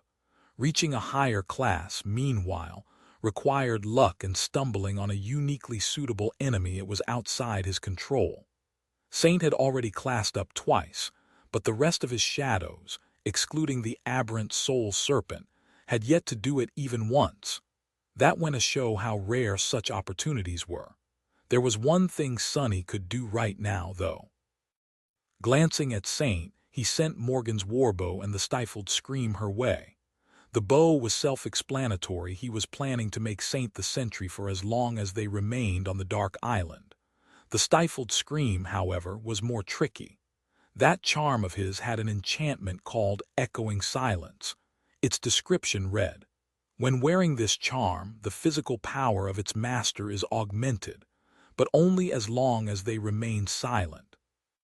The longer their silence lasts, uninterrupted, the greater the boon of power they'll receive." This was a powerful enchantment indeed, and one perfectly suited for the taciturn shadow. However, he had never managed to get a lot out of it, because there had never been an opportunity to keep Saint summoned for weeks on end. Right now, however, there was an interesting idea in Sonny's head. The physical augmentation, the stifled scream, grows stronger the longer one stays silent. So it functions in relation to time. Weren't they flowing through time, though? Sonny did not know how exactly the distance traveled on the great river corresponded to time, but he assumed that it was not a small amount. Were they moving one day into the past each day, 1 month, 1 year? If so, then the augmentation of the stifled scream could potentially reach its theoretical limit in no time. That was an outlandish theory, but it was worth checking out at least. Satisfied, Sonny turned to Imp. On paper, the scrawny goblin was on the same level of power as Saint. He was a transcendent devil as well. But in reality, there was an insurmountable gap between them. Imp was just an adolescent as far as shadows went, after all. He was still on the weaker side, inexperienced and untrained.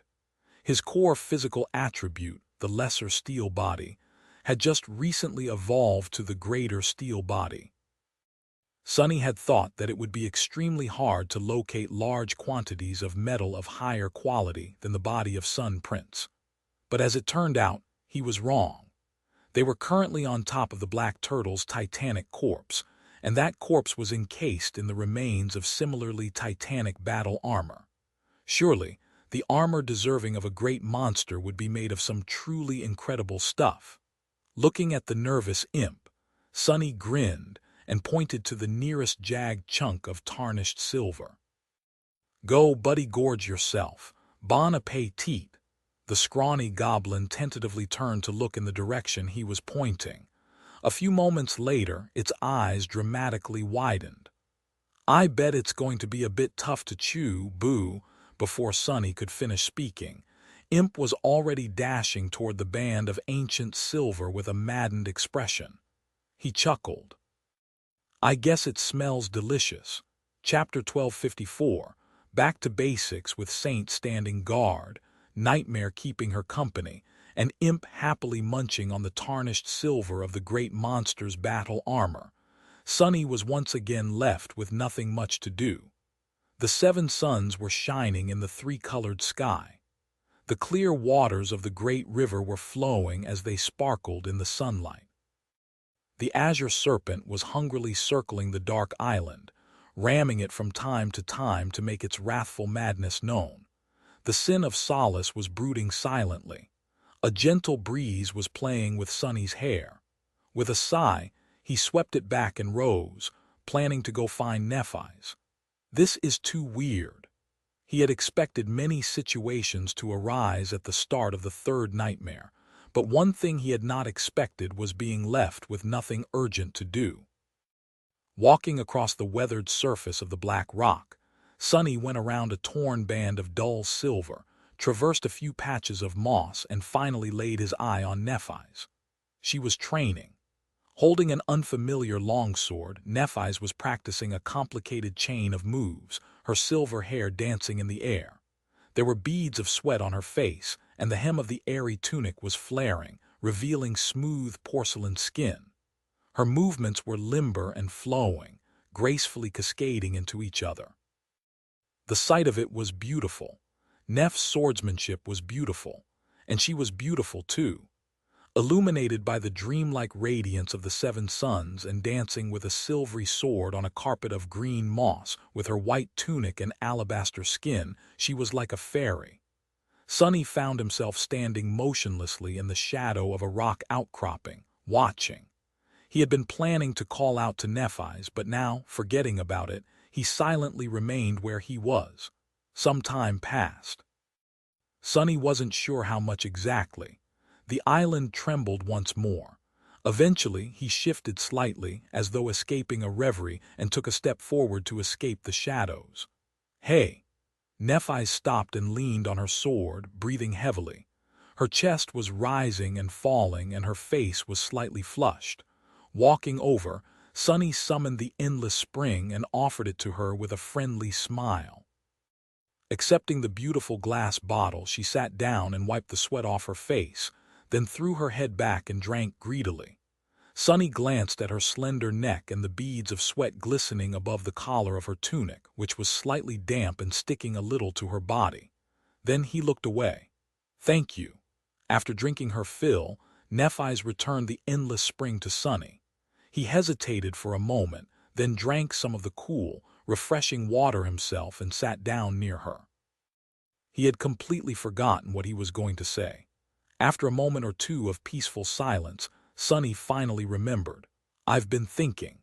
Currently, the most powerful combatant among us is the Onyx Saint, my shadow. You must know that she is a transcendent devil now. Should something happen, she would be our best bet against the old snake. We should try augmenting her with both of our aspects and test just how strong she would become." They already knew that Nephi's was able to share her flames with his shadows. But the last time they had attempted it was a lifetime ago, in the basement of his home in NQSC. Saint had been a mere ascended demon back then, while Sunny had been an early-stage devil. Now she was a transcendent devil and he was a tyrant. And Nephi's was a terror. She had absorbed a great number of soul shards during the Battle of the Black Skull and gained the last few in the Nightmare Desert. The situation back then had been too desperate and frenetic to think about it, and honestly, Sunny didn't really care about competing with her anymore. All their powers had risen. Perhaps, with the help of shadows and soul flame, Saint would be able to scratch against the level of strength of a supreme creature. Of course, there was a big problem. As a being whose flesh was akin to stone, she could not swim and would immediately sink if pushed into the great river. Still, it was worth testing. Nephi's nodded. Yes, that sounds like a good idea. She leaned back a little and closed her eyes, enjoying the cool caress of the breeze with a faint smile. Sunny watched her silently for a few moments. Eventually, he said, "Your swordsmanship has changed." Neff's favored style was always flowing and unpredictable, but now it had assumed a strange, almost mystical quality. Sunny had been a complete novice when they first met. His skill now was incomparable with that of 4 years ago. He had grown with an explosive, truly astonishing speed. But Nephi's had grown, too. Perhaps her progress was not quite as stunningly rapid. She did not have the benefit of having an aspect legacy to fuel it. After all, but compared to even the most talented humans, it was still tremendously swift. Sunny and Nephi's had sparred a lot after she returned from the second nightmare, but she had been held back by her nascent essence control back then. Now she had fully come into her power as a master and was able to push her skill to entirely new limits, maybe even past them. Opening her eyes, Nephi smiled. "I guess it did." Then she leaned forward and looked into the distance with a contemplative expression. "For me, my understanding of swordsmanship went through a transformation after the ascension." Sunny raised an eyebrow. "Sounds serious." She nodded with a distant look. "Yes, it was because of learning to control my essence." Awakened possess a rudimentary form of essence control. They broadly enhance their entire bodies with essence, sometimes narrowing the scope down to a particular limb. After learning to do it as easily as breathing, they can become masters and naturally transition to a much more targeted, intricate, and efficient manner of using essence. Her eyes glinted. "But I've never been an awakened. I went straight to being a master. So, learning to control essence was very hard for me. I had to be conscious of every muscle in my body, every tendon and every bone. It was like learning to walk again." A corner of Sunny's mouth twitched as he suppressed a smile. He vividly remembered helping her pass these exact obstacles. Nephi's, meanwhile, continued. "So, I had to go back to basics.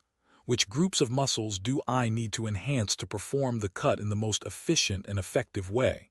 My hand, my shoulder, my back, my core, my thighs, my calves." Everything had to work in harmony to produce the best result. It took a while to become proficient enough in controlling essence to do it right without thinking, and in the process, I became much more aware of my body. I also got submerged in studying the basics on a much deeper level than before, going deeper and deeper. Sunny looked at her with curiosity. "How deep are we talking about?" She smiled, lingered for a moment, and then said, "Force equals mass times acceleration." He blinked. "What?" "What?" Sunny had not expected to hear a physics formula, and he only knew that this was a physics formula because teacher Julius had once thrown a tantrum about his lack of education and forced him to read a bunch of children's school books. Nephi smiled. "That is the basis of swordsmanship or spearmanship or any other kind of weapon skill. Fundamentally, it's all about delivering force. The amount of force is dependent on mass and acceleration. Your body is the source of that force, and your weapon is a force multiplier. It concentrates it into a narrow tip, thus making it easier to deliver lethal damage." She pointed to the sharp tip of her sword. "Of course, there are more nuances to that. For example, speed does not exist in a vacuum. It is relative to the enemy. Your body also has to borrow from the ground you are standing on. There is balance, centers of gravity, reaction speed. As for the sword itself, there is flexibility, material composition, center of percussion, and so on. There is also soul essence, memory, enchantments, attributes, and aspect abilities to consider. Sunny was looking at her incredulously, which caused Nephi's to shrug in embarrassment. Well, anyway, I've been studying the fundamentals, physics, anatomy, spell studies, and a bit of other stuff a lot since returning from the second nightmare, and slowly incorporating these insights into my swordsmanship. Something like that. He tilted his head, a bit dumbfounded. That can't be right. How have we gone from the essence of combat is murder to force equals mass times acceleration? So Nephi's had been studying science to shore up her fundamentals and evolve her swordsmanship. That sounded very strange. But the result was apparent. She had clearly improved by leaps and bounds since her ascension. Sunny shook his head in disbelief and then threw a pointed look at her. His voice was incredulous. Care for a spar? Chapter 1255, Dancing Spirits. With a faint smile on her face, Nephi's nodded and raised her sword, pointing it at him in invitation. Sunny summoned the sin of solace and took a stance opposite her. From the forgotten shore to the basement of his home in the peaceful terrace district, they had trained with each other numerous times. This simple sequence of actions was as natural for them as breathing. However, today there was an awkward pause. Sunny scratched the back of his head and glanced at the jade giant. That isn't going to work, is it? Nephi seemed to have come to a similar conclusion, looking at him sheepishly. No, what the hell, since when does she know how to emote? This is just too cute, he coughed. The problem facing them was that both had grown too powerful, and subsequently, the weapons they used were too powerful too. The sin of solace was a transcendent memory of the fifth tier, and quite a harrowing one at that.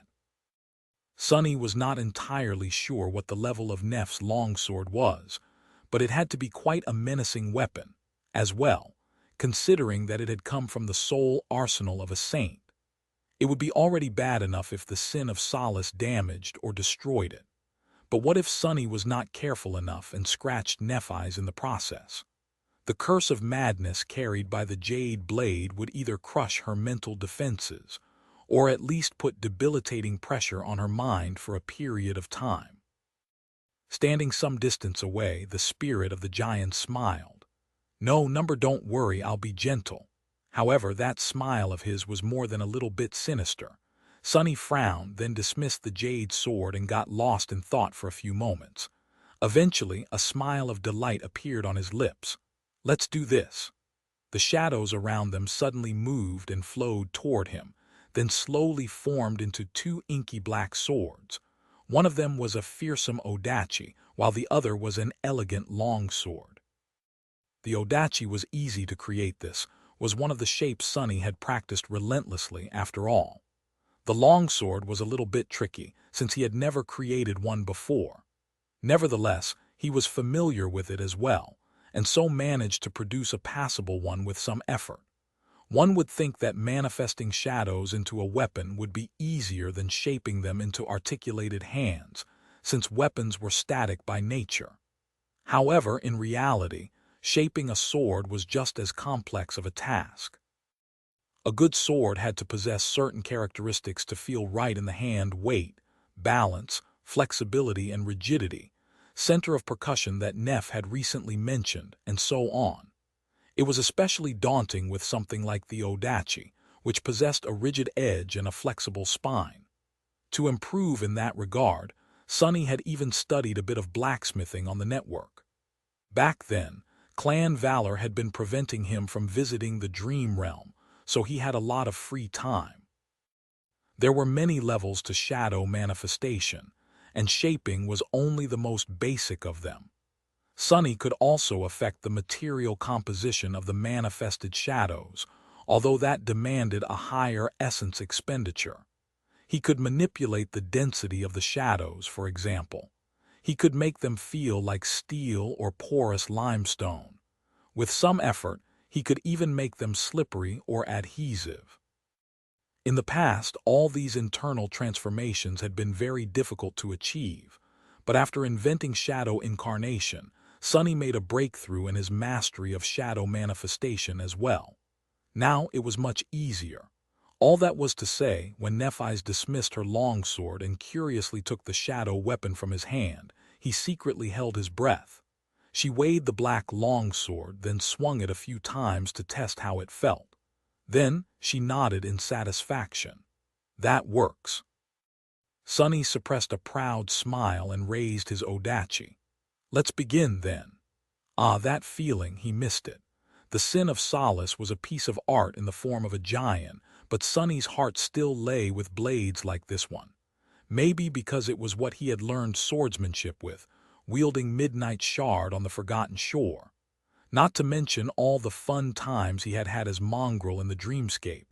Raising the odachi slightly, Sunny pushed himself forward and attacked. The two of them were instantly entangled in a breathtaking dance of singing steel.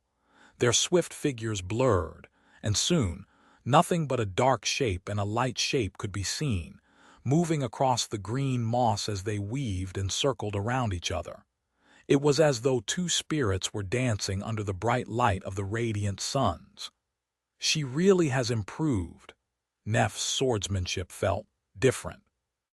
It had always been somewhat ineffable due to her eerie ability to control both the battlefield and the enemy, but now there was an even more bizarre quality to her graceful skill. The steps seemed the same. The cadence seemed the same. The offensive and defensive moves seemed the same, as well. However, these familiar elements were somehow entirely different and incredibly more dangerous. Her light steps never failed to deliver her into the best possible position to attack. Each strike packed a devastating punch that seemed too extreme even for an ascended terror. Her defense was nearly impenetrable, alternating between immovable hardness and inviting softness, which dissipated the force of Sunny's attacks and made him feel as though he was drowning in a bog. No, he was drowning in her flowing sword. How is she so different? It was not as though Sunny did not understand the same principles Neff had spoken about. The relationship between mass, acceleration, and force. He was intimately familiar with it as well. After all, Sunny had long incorporated the ability to change his weight at will into his battle skill, so much so that it had become second nature to him. By manipulating how much his body, or various parts of it, weighed on the fly, he was able to enhance the force of his attacks, secure his balance, and even perform seemingly impossible moves by shifting his center of gravity. By now, it was like an instinct. He knew a lot about anatomy, too, both from his own training after the ascension, mastery of shadow dance, and learning how to create shadow hands. Everything that Nephi's had mentioned, Sunny studied too. However, as they fought, he understood the difference between them. It was the difference between an intuitive, instinctual knowledge and a comprehensive, systemic understanding. And so, even though Sunny could perceive the essence of what Nephi's was doing through shadow dance, he couldn't repeat it with the same level of insight. This was different from fighting Morgan. Morgan was supremely skilled, yes, but the main challenge of dueling her was the dire power of her enchanted body and her sharp, killing will. Nephi's was not using any augmentations, and her will was vast and calm as an ocean. Beneath that indomitable calmness hid the fiery fury of a roaring flame.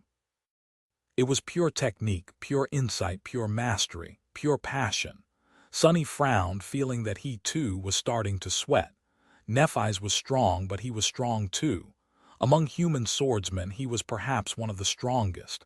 His mind was clear, his elusive skill was perilously insidious. He was not the same person he had been before. Antarctica had forged him into someone much more steady, powerful, and deadly. Their duel was exhilarating. Chapter 1256. Reaching for the stars, Sunny and Nephi's climbed back into the familiar fissure only after the seven suns plunged into the waters of the great river. They hungrily consumed the last few ration packs from the covetous coffer, and then settled on the weathered rock to sleep. Saint was standing guard above the fissure, and Nightmare was near to protect their dreams. So, they decided not to alternate and let themselves rest through the whole night. The world was swiftly enveloped in darkness. The nocturnal glow of the great river did not reach the depths of the fissure, and there were no stars or the moon in the sky. The world was entirely black, as if they had plunged into an endless void.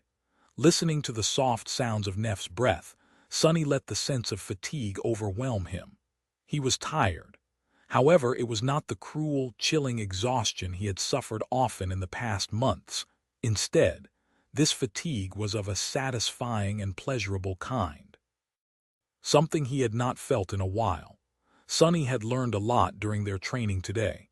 They had practiced together until the sunset, and in the process, both had done their best to make the opponent sweat. He had not held back much, and neither had Nephi's. In the end, Sonny found himself lacking. Even after all this time, she was still like a distant star, one he could see but never touch, at least in terms of swordsmanship and mastery of battle. It should have been disheartening, but he found it strangely encouraging instead. Sonny felt as though he had been shown a new horizon, something to strive for, as well as a clear direction to reach for the stars. He also realized that there were still flaws in his mastery of shadow dance. That was a valuable revelation in and of itself. Armed with it, he could refine and perfect his formless style, bringing it closer to the next step. That said, Sonny felt very strange right now. It was because he had realized that, currently, he was more powerful than Nephi's.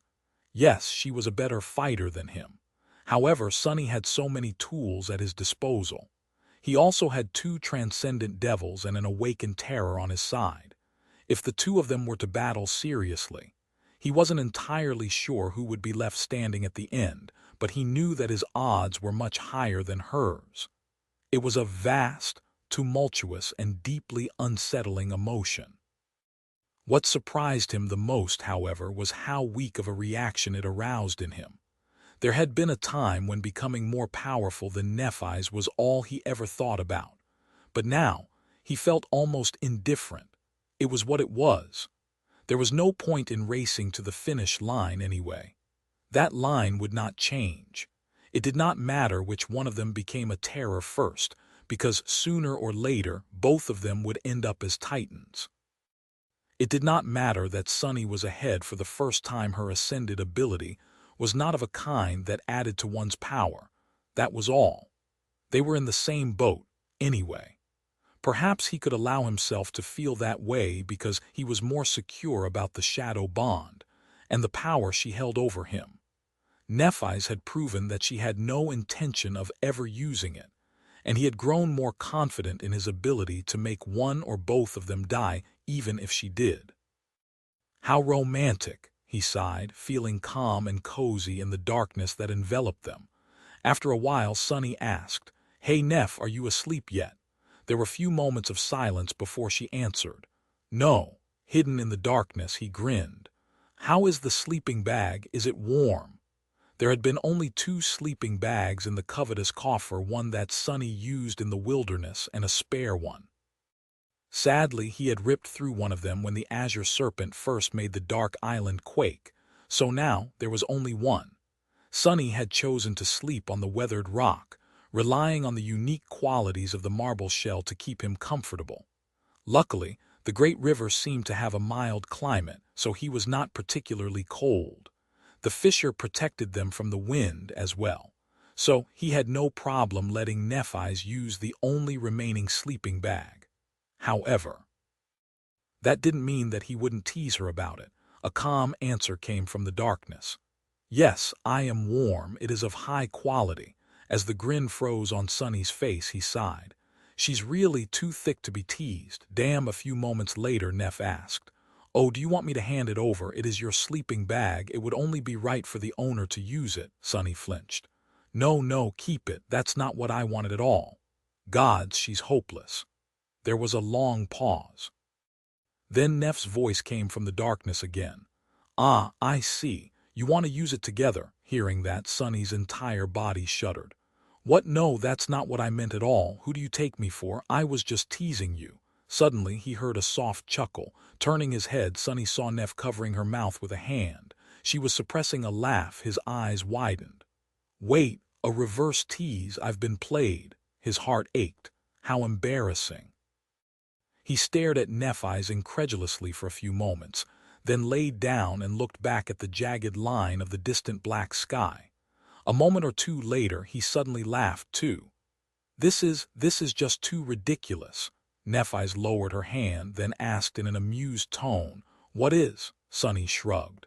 I mean, we are sailing a river of an unholy titan's blood on the corpse of a great monster, moving back in time and giggling like children. She remained silent for a while before saying in her usual calm tone, Yes, it does sound a little ridiculous. Then there was a comfortable silence between them. Sonny looked at the black sky for a while. Soon a sigh escaped from his lips. He lingered for a long time, then turned his head to look at her again. Neff, can I ask you something? She turned her head to face him as well, even though she couldn't see anything in the dark. Sure. Sonny hesitated. But eventually he still asked, Can you tell me what happened to you in the second nightmare? A hint of amusement slowly disappeared from her eyes. Her faint smile was erased as well. Nephis remained silent for a long time, her expression turning bleak and distant. Then she sighed. Okay, I'll tell you. Her voice sounded strangely forlorn. Turning away, Nephis looked into the darkness and said, In my second nightmare, I was a woman made of stone, like your shadow, but also different, defective. Chapter 1257. In the darkness, Nephis looked into the darkness as she spoke in an even voice. It happened after the demon of destiny had his falling out with the goddess of the black skies, I think. But before hope escaped her chains and the demons rose in rebellion against the gods. In the darkness, in the true darkness that fills the halls and caverns of the underworld, below the hollow mountains, she sighed. When I opened my eyes, I was a woman made of stone. A crude, clumsy, and defective precursor of the stone saints. I was laying on a mountain of abandoned statues just like me, all of them broken, discarded, and forsaken. Everything around me was enveloped by cold darkness, with not a spark of light or hint of warmth anywhere. There was just me, my broken siblings, and the lonesome silence. Sonny shifted slightly. True darkness, Nephis slowly nodded. Yes, those mountains are called hollow, but in fact they are full of darkness. Their hollows are like great reservoirs of it. It is where darkness lives and where it comes from. True darkness is very much like this river, in fact. Legends say that a terrible creature was slain by the gods once, at the dawn of time, and that its blood seeped into the earth. This is what true darkness is, the dark creature's blood. Sonny shivered.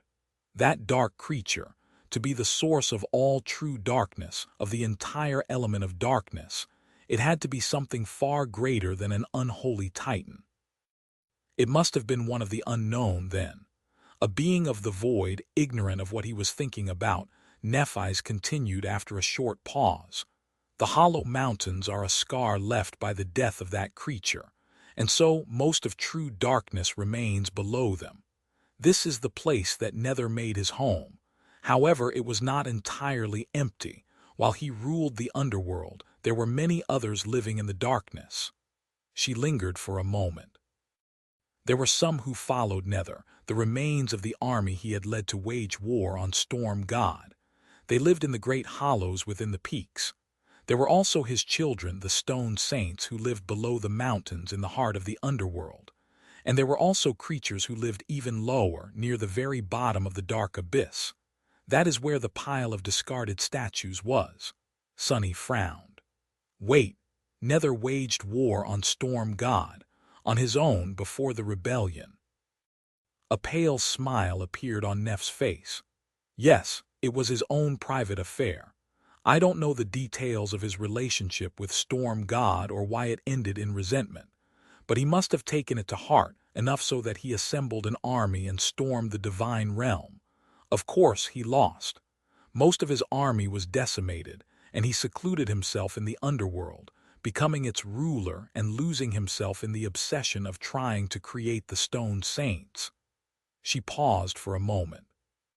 He must have been lonely and heartbroken to create a whole race of living beings just to keep him company, or maybe it was his defiant, prideful way of challenging the gods. After all, only the gods could create living things.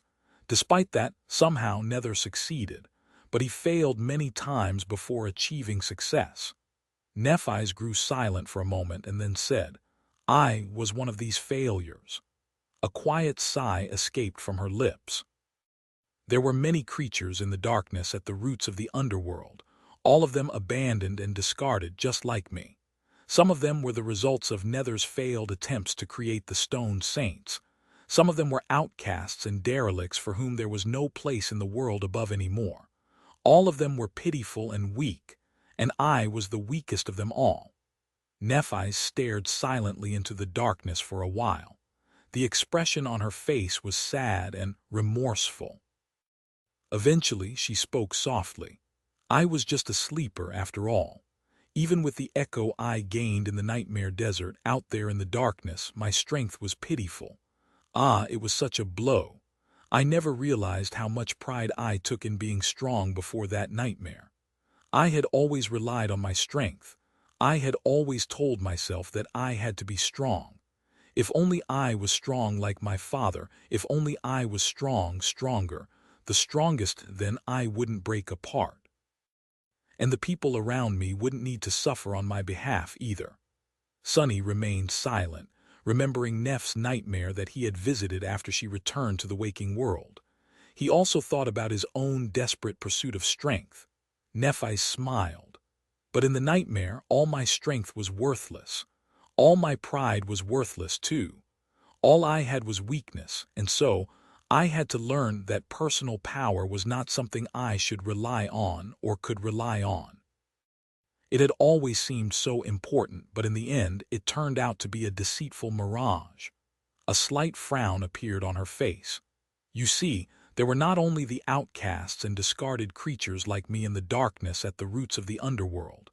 There were other things as well, terrifying things that were born from the darkness. These things hunted us. There were ancient horrors dwelling in the very depths of the abyss as well. Sometimes they would crawl from below to devour us. No one in the underworld cared about what happened to us if they even remembered our existence. The aloof demon of destiny, the first generation of the stone saints, and the remains of the demon soldiers, none would protect us. The Forsaken had to fend for themselves, but we were weak and pitiful, and most of all we were divided." Her voice shook a little. Sunny lingered for a few moments, then asked carefully, "So what did you do? How did you survive?" Nephi took a deep breath. I had to accept my weakness and learn how to survive despite being weak. The lesson was harsh, demeaning, and painful, but I had no choice but to learn it. So I coaxed, persuaded, deceived, enticed, and cajoled the other forsaken creatures living in the darkness. But most of all, I inspired them. You see, I realized that there was something much sharper than my wit, much more persuasive than my words, and much more compelling than my lies." She paused for a moment. "That something was desire."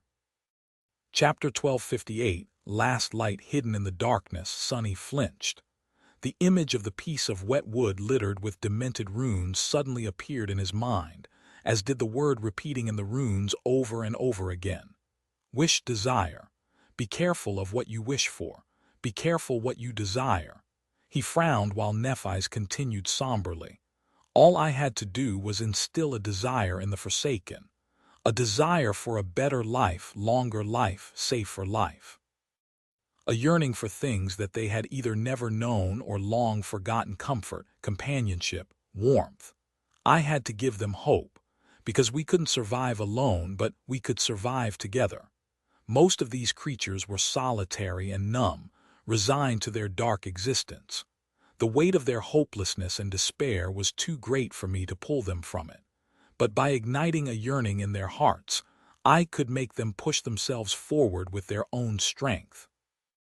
She grew silent once again and remained so for a long time this time. When Nephi spoke again, her voice was almost a whisper. We gathered together and built a village. It had tall walls and stone houses. It even had a large hall for us to gather and enjoy each other's company. And for a while, life was good.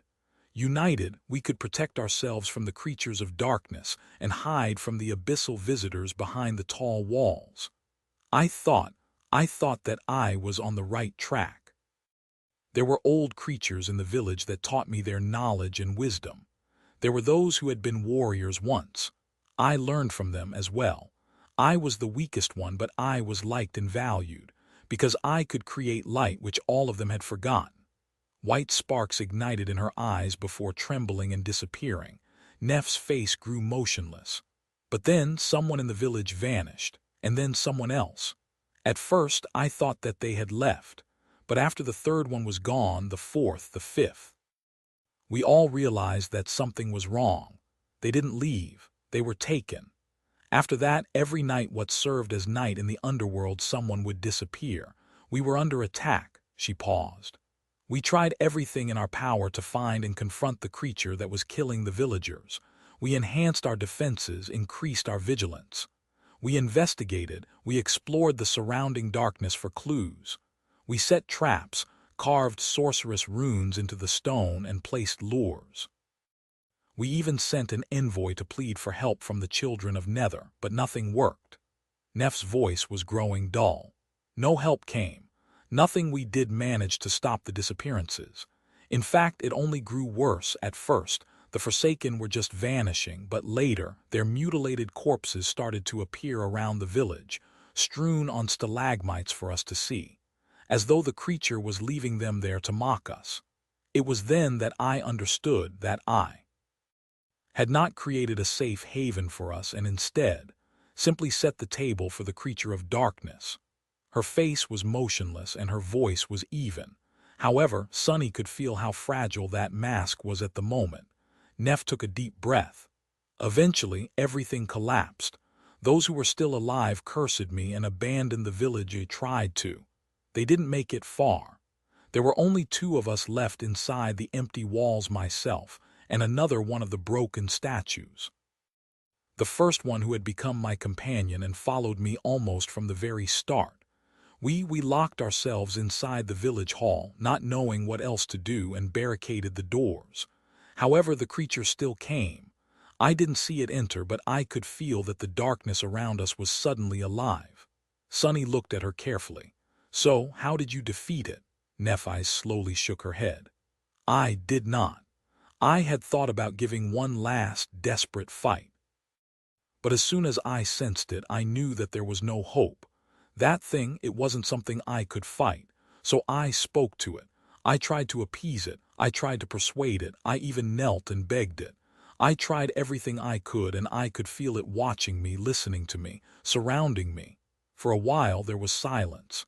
In that silence, Nephi shivered and let out a heavy sigh. In the end, the creature took my companion but spared me. I don't know why. All I know is that the darkness felt empty again, and I was suddenly alone in that darkness. I was the only one left in the village that we had built. Everyone else, all of them, were dead. Her voice trembled a little. That was the end of my nightmare. Sunny sighed and sat up, summoning the endless spring. Nephi's had talked for a while after all. Her throat must have been parched. Approaching her in the darkness, Sunny sat down and used his nail to clink against the glass bottle a couple of times to let her know where it was. Nephi's took the bottle and took a small sip, then looked at the ground. Sunny hesitated for a moment. The appraisal. Do you remember how the spell appraised your performance? Nephi shook her head. I was pretty out of it there at the end. I remember standing in the middle of the empty hall. And the next thing I remember was you calling me by my true name at the academy. Sunny sighed, then leaned forward and lightly patted her on the shoulder. Well, if it means anything, I think you did well. You did really well, Neph. He felt her body tremble slightly and then took the endless spring from her fingers. Thank you for telling me. Now let's sleep. He lingered for a moment and then added lightly, Please be careful with the sleeping bag, though. Don't rip it. It's really expensive. She nodded, then smiled faintly and lay down, turning away. Sonny looked at Neff's back for a few moments, then silently returned to his own sleeping spot and sprawled on the weathered rock. He stared at the black sky for a few moments before closing his eyes. Would I have survived that nightmare? Sonny really did not know. He could also tell that Nephi's had brushed past many perilous fights and dire torments that she must have endured there, in the darkness, all alone. His heart was heavy, but before too long the exhaustion won, sending him into the embrace of sleep. Chapter 1259, A Pristine Soul. In the morning, the island shook again. Sonny opened his eyes and reached through the shadow sense, checking in on Saint. Since the taciturn night was standing calmly above the fissure, he relaxed and yawned with great satisfaction. He felt incredibly refreshed. The dark island was in one piece, and nothing was pouncing to kill them. Life was great. He sat up, leaned on the slope of the fissure, then rubbed his eyes and looked around. Nephi's was already up, doing light stretches a few meters away. Sonny watched her for a few moments, then forced himself to avert his gaze. The sound of her even, yet fragile voice resounding from the darkness still echoed in his ears. Neff's second nightmare was different from his own, just like her first nightmare had been. She had not battled immortal saints to free an imprisoned demon from divine chains. Instead, she had tried to save a small group of pitiful and forlorn creatures, only to watch them all die. Nephi's had been the last one standing on the forgotten shore, and after traveling alone through the purgatory of the nightmare desert, she built a tiny community amidst the cold darkness, only to watch it be destroyed. She had been so strong, but the nightmare made her weak. She had been so proud, but the nightmare made her beg for mercy on her knees. He wasn't sure he could imagine how painful it was for her to sacrifice the two things that were at the core of her sense of self. Yes, Neph had not slain impossibly powerful enemies with her radiant sword in the nightmare, but for her, wielding a sword against an overwhelming foe was not something to be feared. Maybe that was why the spell always tried to break her in some other, more cruel way. Sonny looked down at the weathered surface of the black rock. The spell, I wonder. How had the spell appraised Neff's performance in the second nightmare? Sonny was not sure, but he had an inkling that the appraisal was exceedingly high. If his theory was right, that was, and the appraisal depended on how much the challenger had changed the flow of fate. In that regard, he suspected that what Nephi's had done was miraculous. She had wanted to change the fates of the forsaken creatures living in the darkness at the bottom of the underworld.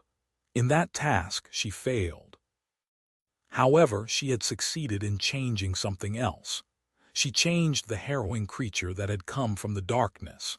Had the creature been compelled by her words, by her pleas, or had it been infected by the same yearning that Neph had ignited in the hearts of the forsaken? Had the creature of darkness been poisoned by a hint of an indescribable longing?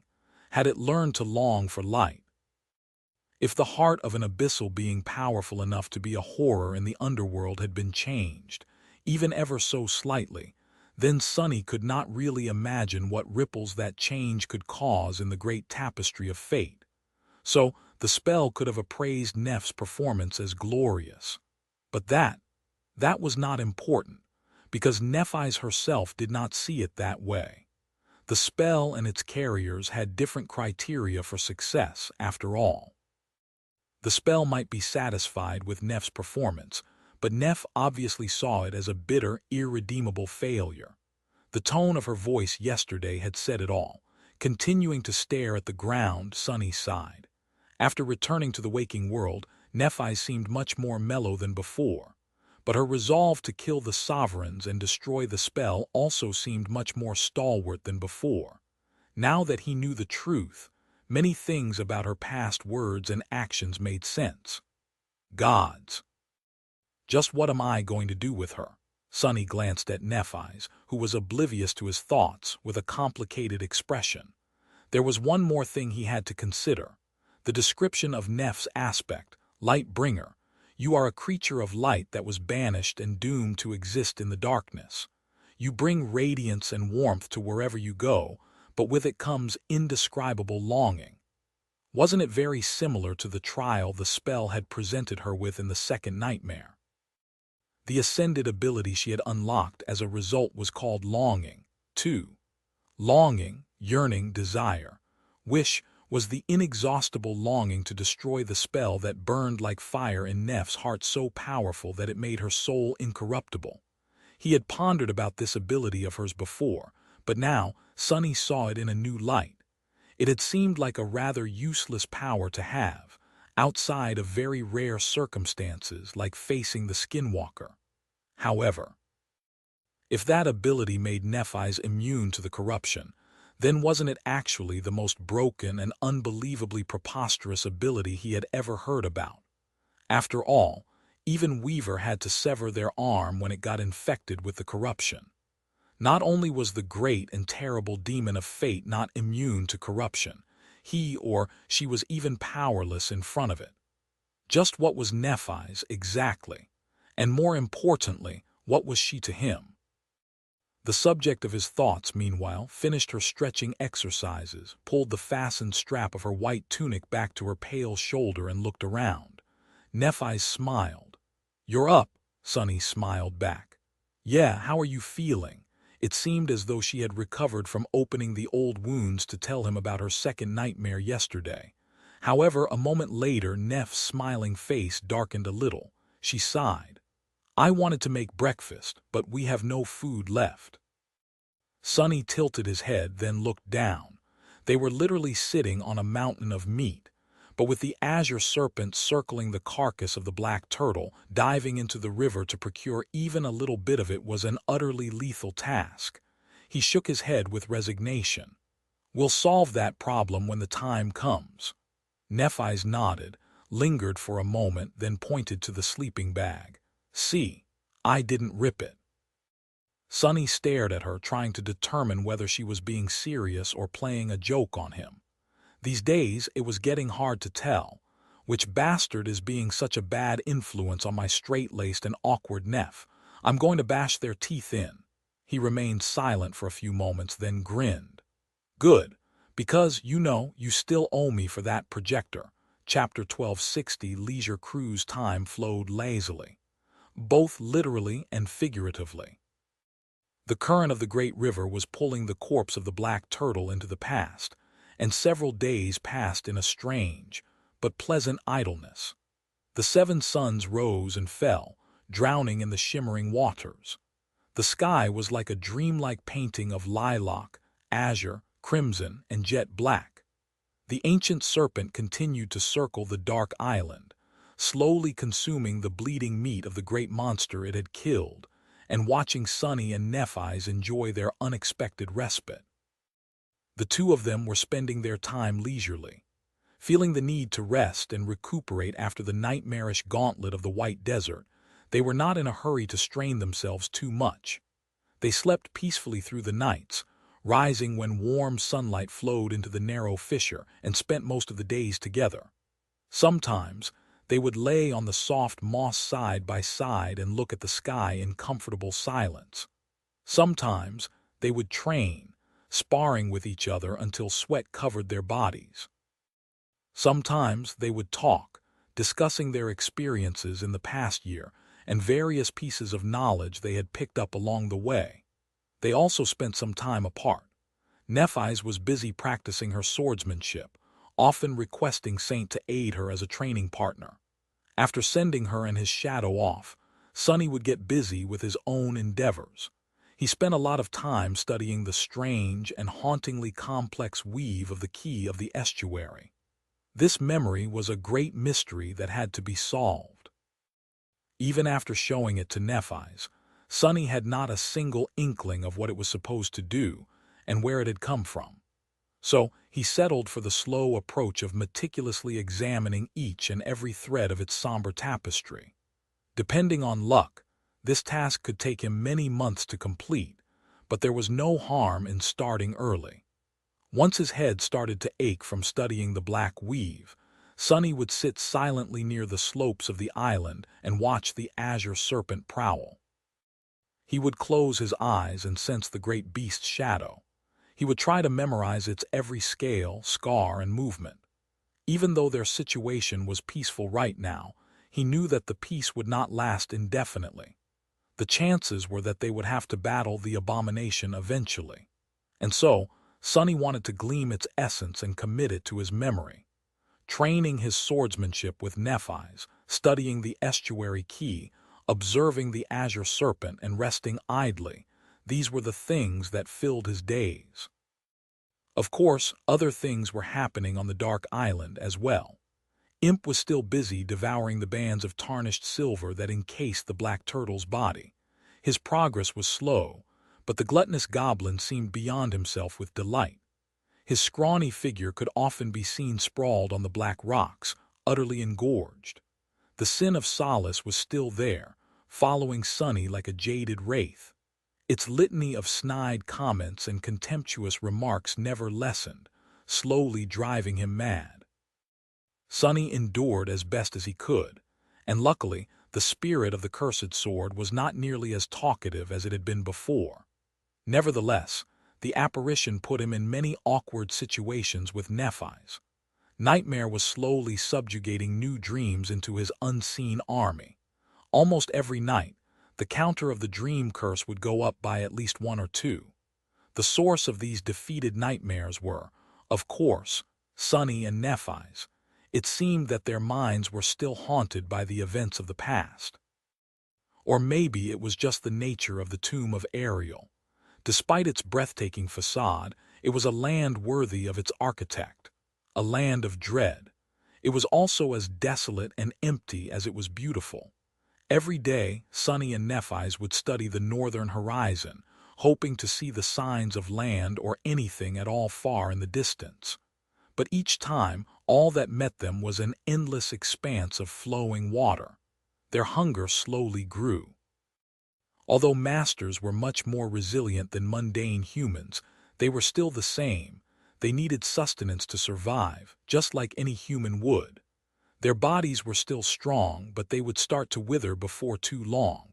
Before that happened, Sonny and Nephis were going to have to find a way to harvest some of the black turtle's meat. The azure serpent raised its head from the water every time it devoured more, as if to mock them. "Ah, I'm hungry." Sonny was sitting on a luxurious wooden chair, which was positioned near the slopes of the black turtle's carapace, facing north. His shadows surrounded him, lazily sprawled on the black rocks, and enjoying the dreamlike vista of the great river. Only the naughty one had wandered off to enjoy the view of Nephis' training instead. Dismissing the estuary key, Sonny rubbed his temples and stretched his legs. "I don't get it. I just don't get it. I don't recognize any of these weave elements. Not even their vague purpose. The more I look at it, the more sure I am that it won't be, created by me." Whoever had created the key of the estuary was a far greater sorcerer than Sonny was, or could ever dream to be. At least that was how it seemed. All right, that's enough for today. The old snake should be showing its ugly mug any minute now. I really hope that it's as tired of staring at me as I am tired of staring at it. Sonny glanced at the wide patch of bloody water surrounding the shell of the great turtle in anticipation, lingered for a few moments, and then frowned. Something was wrong with that picture. He stared at the water for a while, his scowl deepening. Then Sonny slowly raised his eyes and looked at the sky. His pupils widened slightly. There in the boundless blue expanse, far away, a black dot had appeared at some point. Chapter 1261. A butterfly flapping its wings. There was a black dot in the sky, far in the distance, slowly moving in the direction of the dark island. At first, Sonny felt a glimmer of hope ignite in his heart as he remembered a similar situation from the past. That time, it had turned out to be Kai. But this time, his intuition was ringing alarm bells, and a cold feeling of dread crept from somewhere to grip him with icy claws. Sitting on the shadow chair with his legs crossed, Sonny leaned back and sighed. Crap! With that, he exploded with a flurry of activity. First, Sonny dismissed his precious chair and dashed toward the middle of the island. At the same time, he sent a mental command to Saint. Nephi's and she were currently engaged in a furious sword fight. Light and darkness were intertwined in a shimmering whirlpool of sharp steel, and the graceful knight's onyx figure was starkly contrasted against the rippling white tunic and alabaster skin of her slender opponent. Following Sonny's order, Saint froze. The tip of Neph's sword stopped a split second later, hovering millimeters away from the slit of her visor. Nephi's frowned, then retracted her sword and looked around. There was a shadow on a rock outcropping that protruded from the ground a few meters away. It seemed to belong to a young man, and was currently waving its arms in the air while pointing at the sky.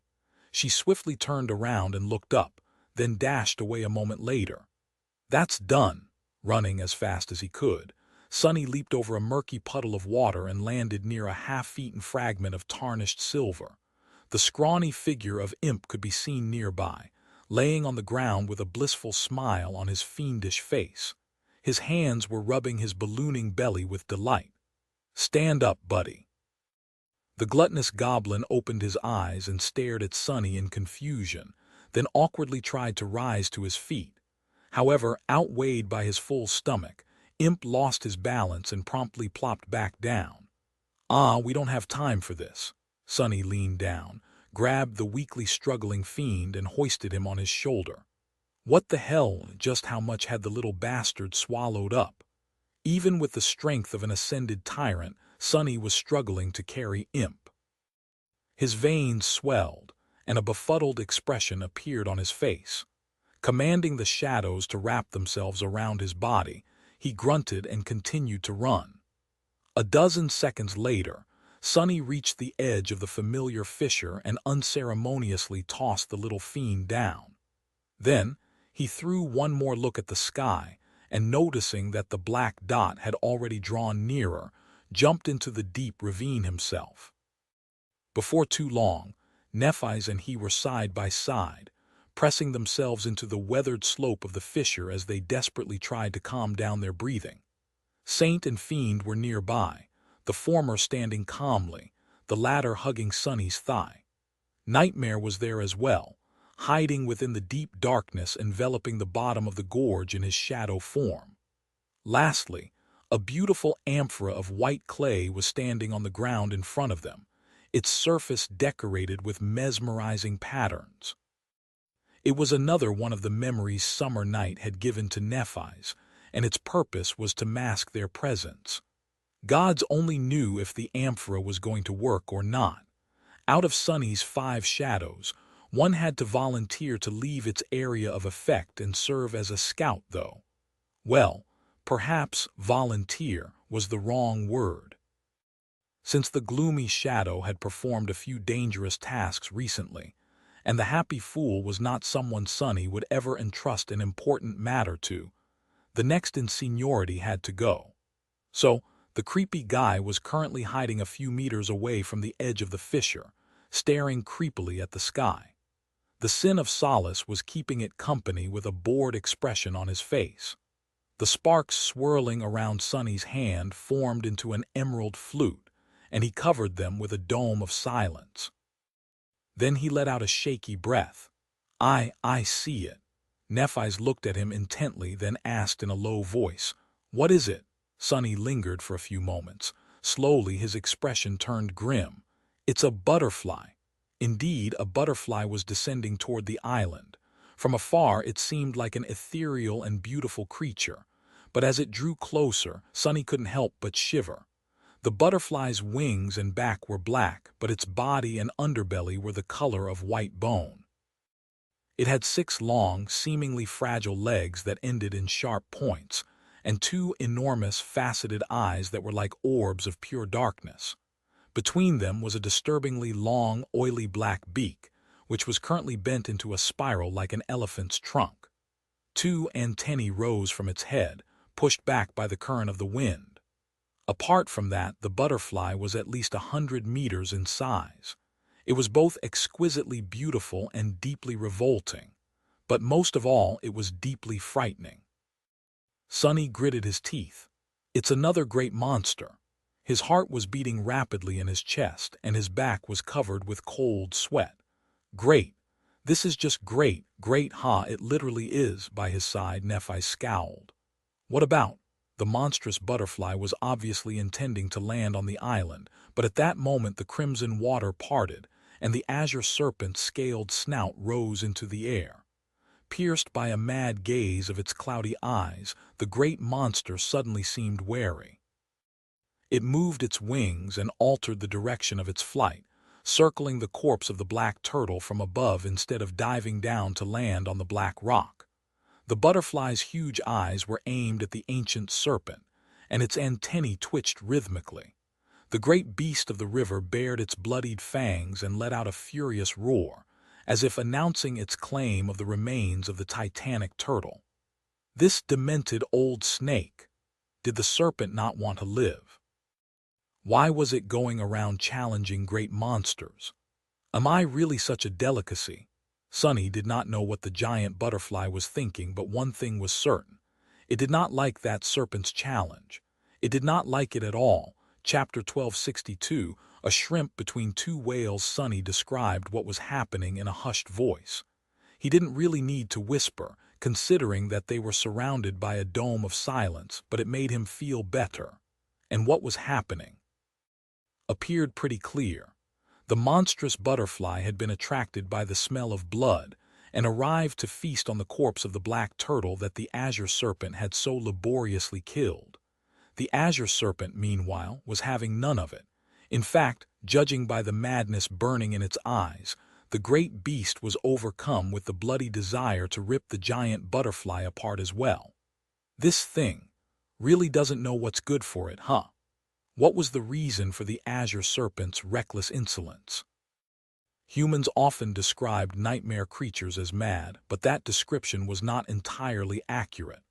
The abominations were indeed insane, but that did not mean that they lacked sanity. Rather, it meant that their sanity was perverted, sinister, ineffable, and entirely different from what humans deemed sane. So why would the great beast risk its life fighting much more powerful monsters? Was it indeed madness? Was it pride? Was it reluctance to give up such an enormous prize? Or was it more reluctant to surrender two human souls that burned the flames of divinity to the stronger abomination? Whatever the reason was, the stubborn Leviathan seemed ready to battle the monstrous butterfly to the death. The butterfly let out an indescribable sound. The waters of the great river suddenly grew restless, rippling as they were assaulted by the powerful sonic waves. The serpent roared again, rising higher above the river's tumultuous surface. I think they are going to fight. Sonny was not sure what it meant for the two of them. He was belatedly happy about his decision to abandon the skies and seek shelter on the shell of the black turtle. If something like that butterfly had caught him in the air, he would have surely been dead in an instant. However, now that Nephi's and he were trapped on the dark island, their fates seemed to be swaying on the edge of a perilous abyss. They were deeply unsure of their ability to slay a great beast, but a great monster was far more dreadful. They were only alive now because the azure serpent either lacked the ability or was reluctant to crawl out of the water. If the abominable butterfly won the battle, though nothing was going to stop it from doing just that, then their shelter would turn into a deadly trap. So no matter how strange it sounded, Sonny had no choice but to root for the familiar great beast that had been staring at them hungrily for many days, wishing to swallow them whole. The azure serpent had already killed one great monster. Maybe the mad snake would be able to pull off another miracle.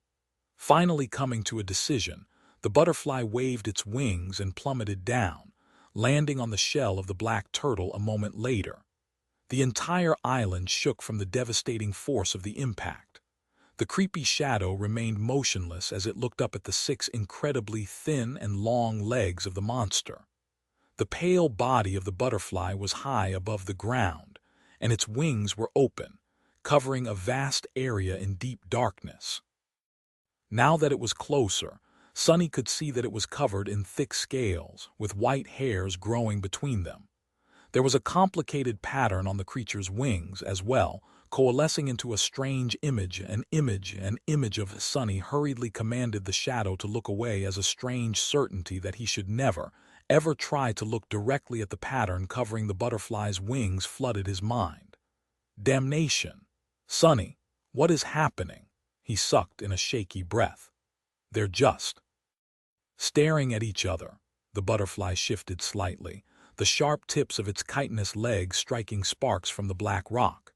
Its trunk-like mouth slowly unfurled, turning into a fearsome black spear dozens of meters long. The abomination let out another harrowing screech, then suddenly struck the surface of the dead turtle's shell with its beak. 1, 2, 3 times the island quaked, but not even a thin crack appeared on the rock. The butterfly froze for a moment, then twisted its head, looking at the azure serpent. It seemed reluctant to go into the water. Well, of course. One is a flying abomination and the other is a sea creature. The butterfly has to go into the water if it wants to gorge on the black turtle's meat, but that would mean fighting the azure serpent, and on the enemy's home ground no less. Maybe it would simply retreat. Just as Sunny thought that, the butterfly suddenly folded its wings and lunged forward. There was no hesitation, no warning, just a deafening sonic boom and a harrowing black and white blur that suddenly shot toward the serpent like a gigantic javelin. A hurricane gale rose from the confounding fury of the great monster's lunge. It's attacking. A split second later, an enormous pillar of foaming crimson water rose into the sky. The serpent seemed to have managed to avoid the abominable butterfly's obliterating charge. However, its sharp legs tore at the sea creature's azure body. The great monster easily dove into the water as though the depths were its home. Both creatures were suddenly hidden from view, and only the shaking of the island and the colossal waves that were assaulting its slopes showed that a titanic battle was happening underwater. They're fighting. Nephi's remained silent for a few moments, then gave him a strange look. Sunny. Where are they fighting in relation to our position? He stared at her in confusion, then said, below water to the left of the turtle's tail. She lingered a bit, then took a deep breath. Then they're on the opposite side from the turtle's head, where the entry wound is. So while the serpent is preoccupied, shall we dive down and harvest some meat? He opened his mouth, startled. Then he slowly closed it again. Dive down, harvest meat. Are you crazy? Damn, I said it again. Nephi's looked at him very seriously and shook her head. No, I'm not crazy. I'm hungry.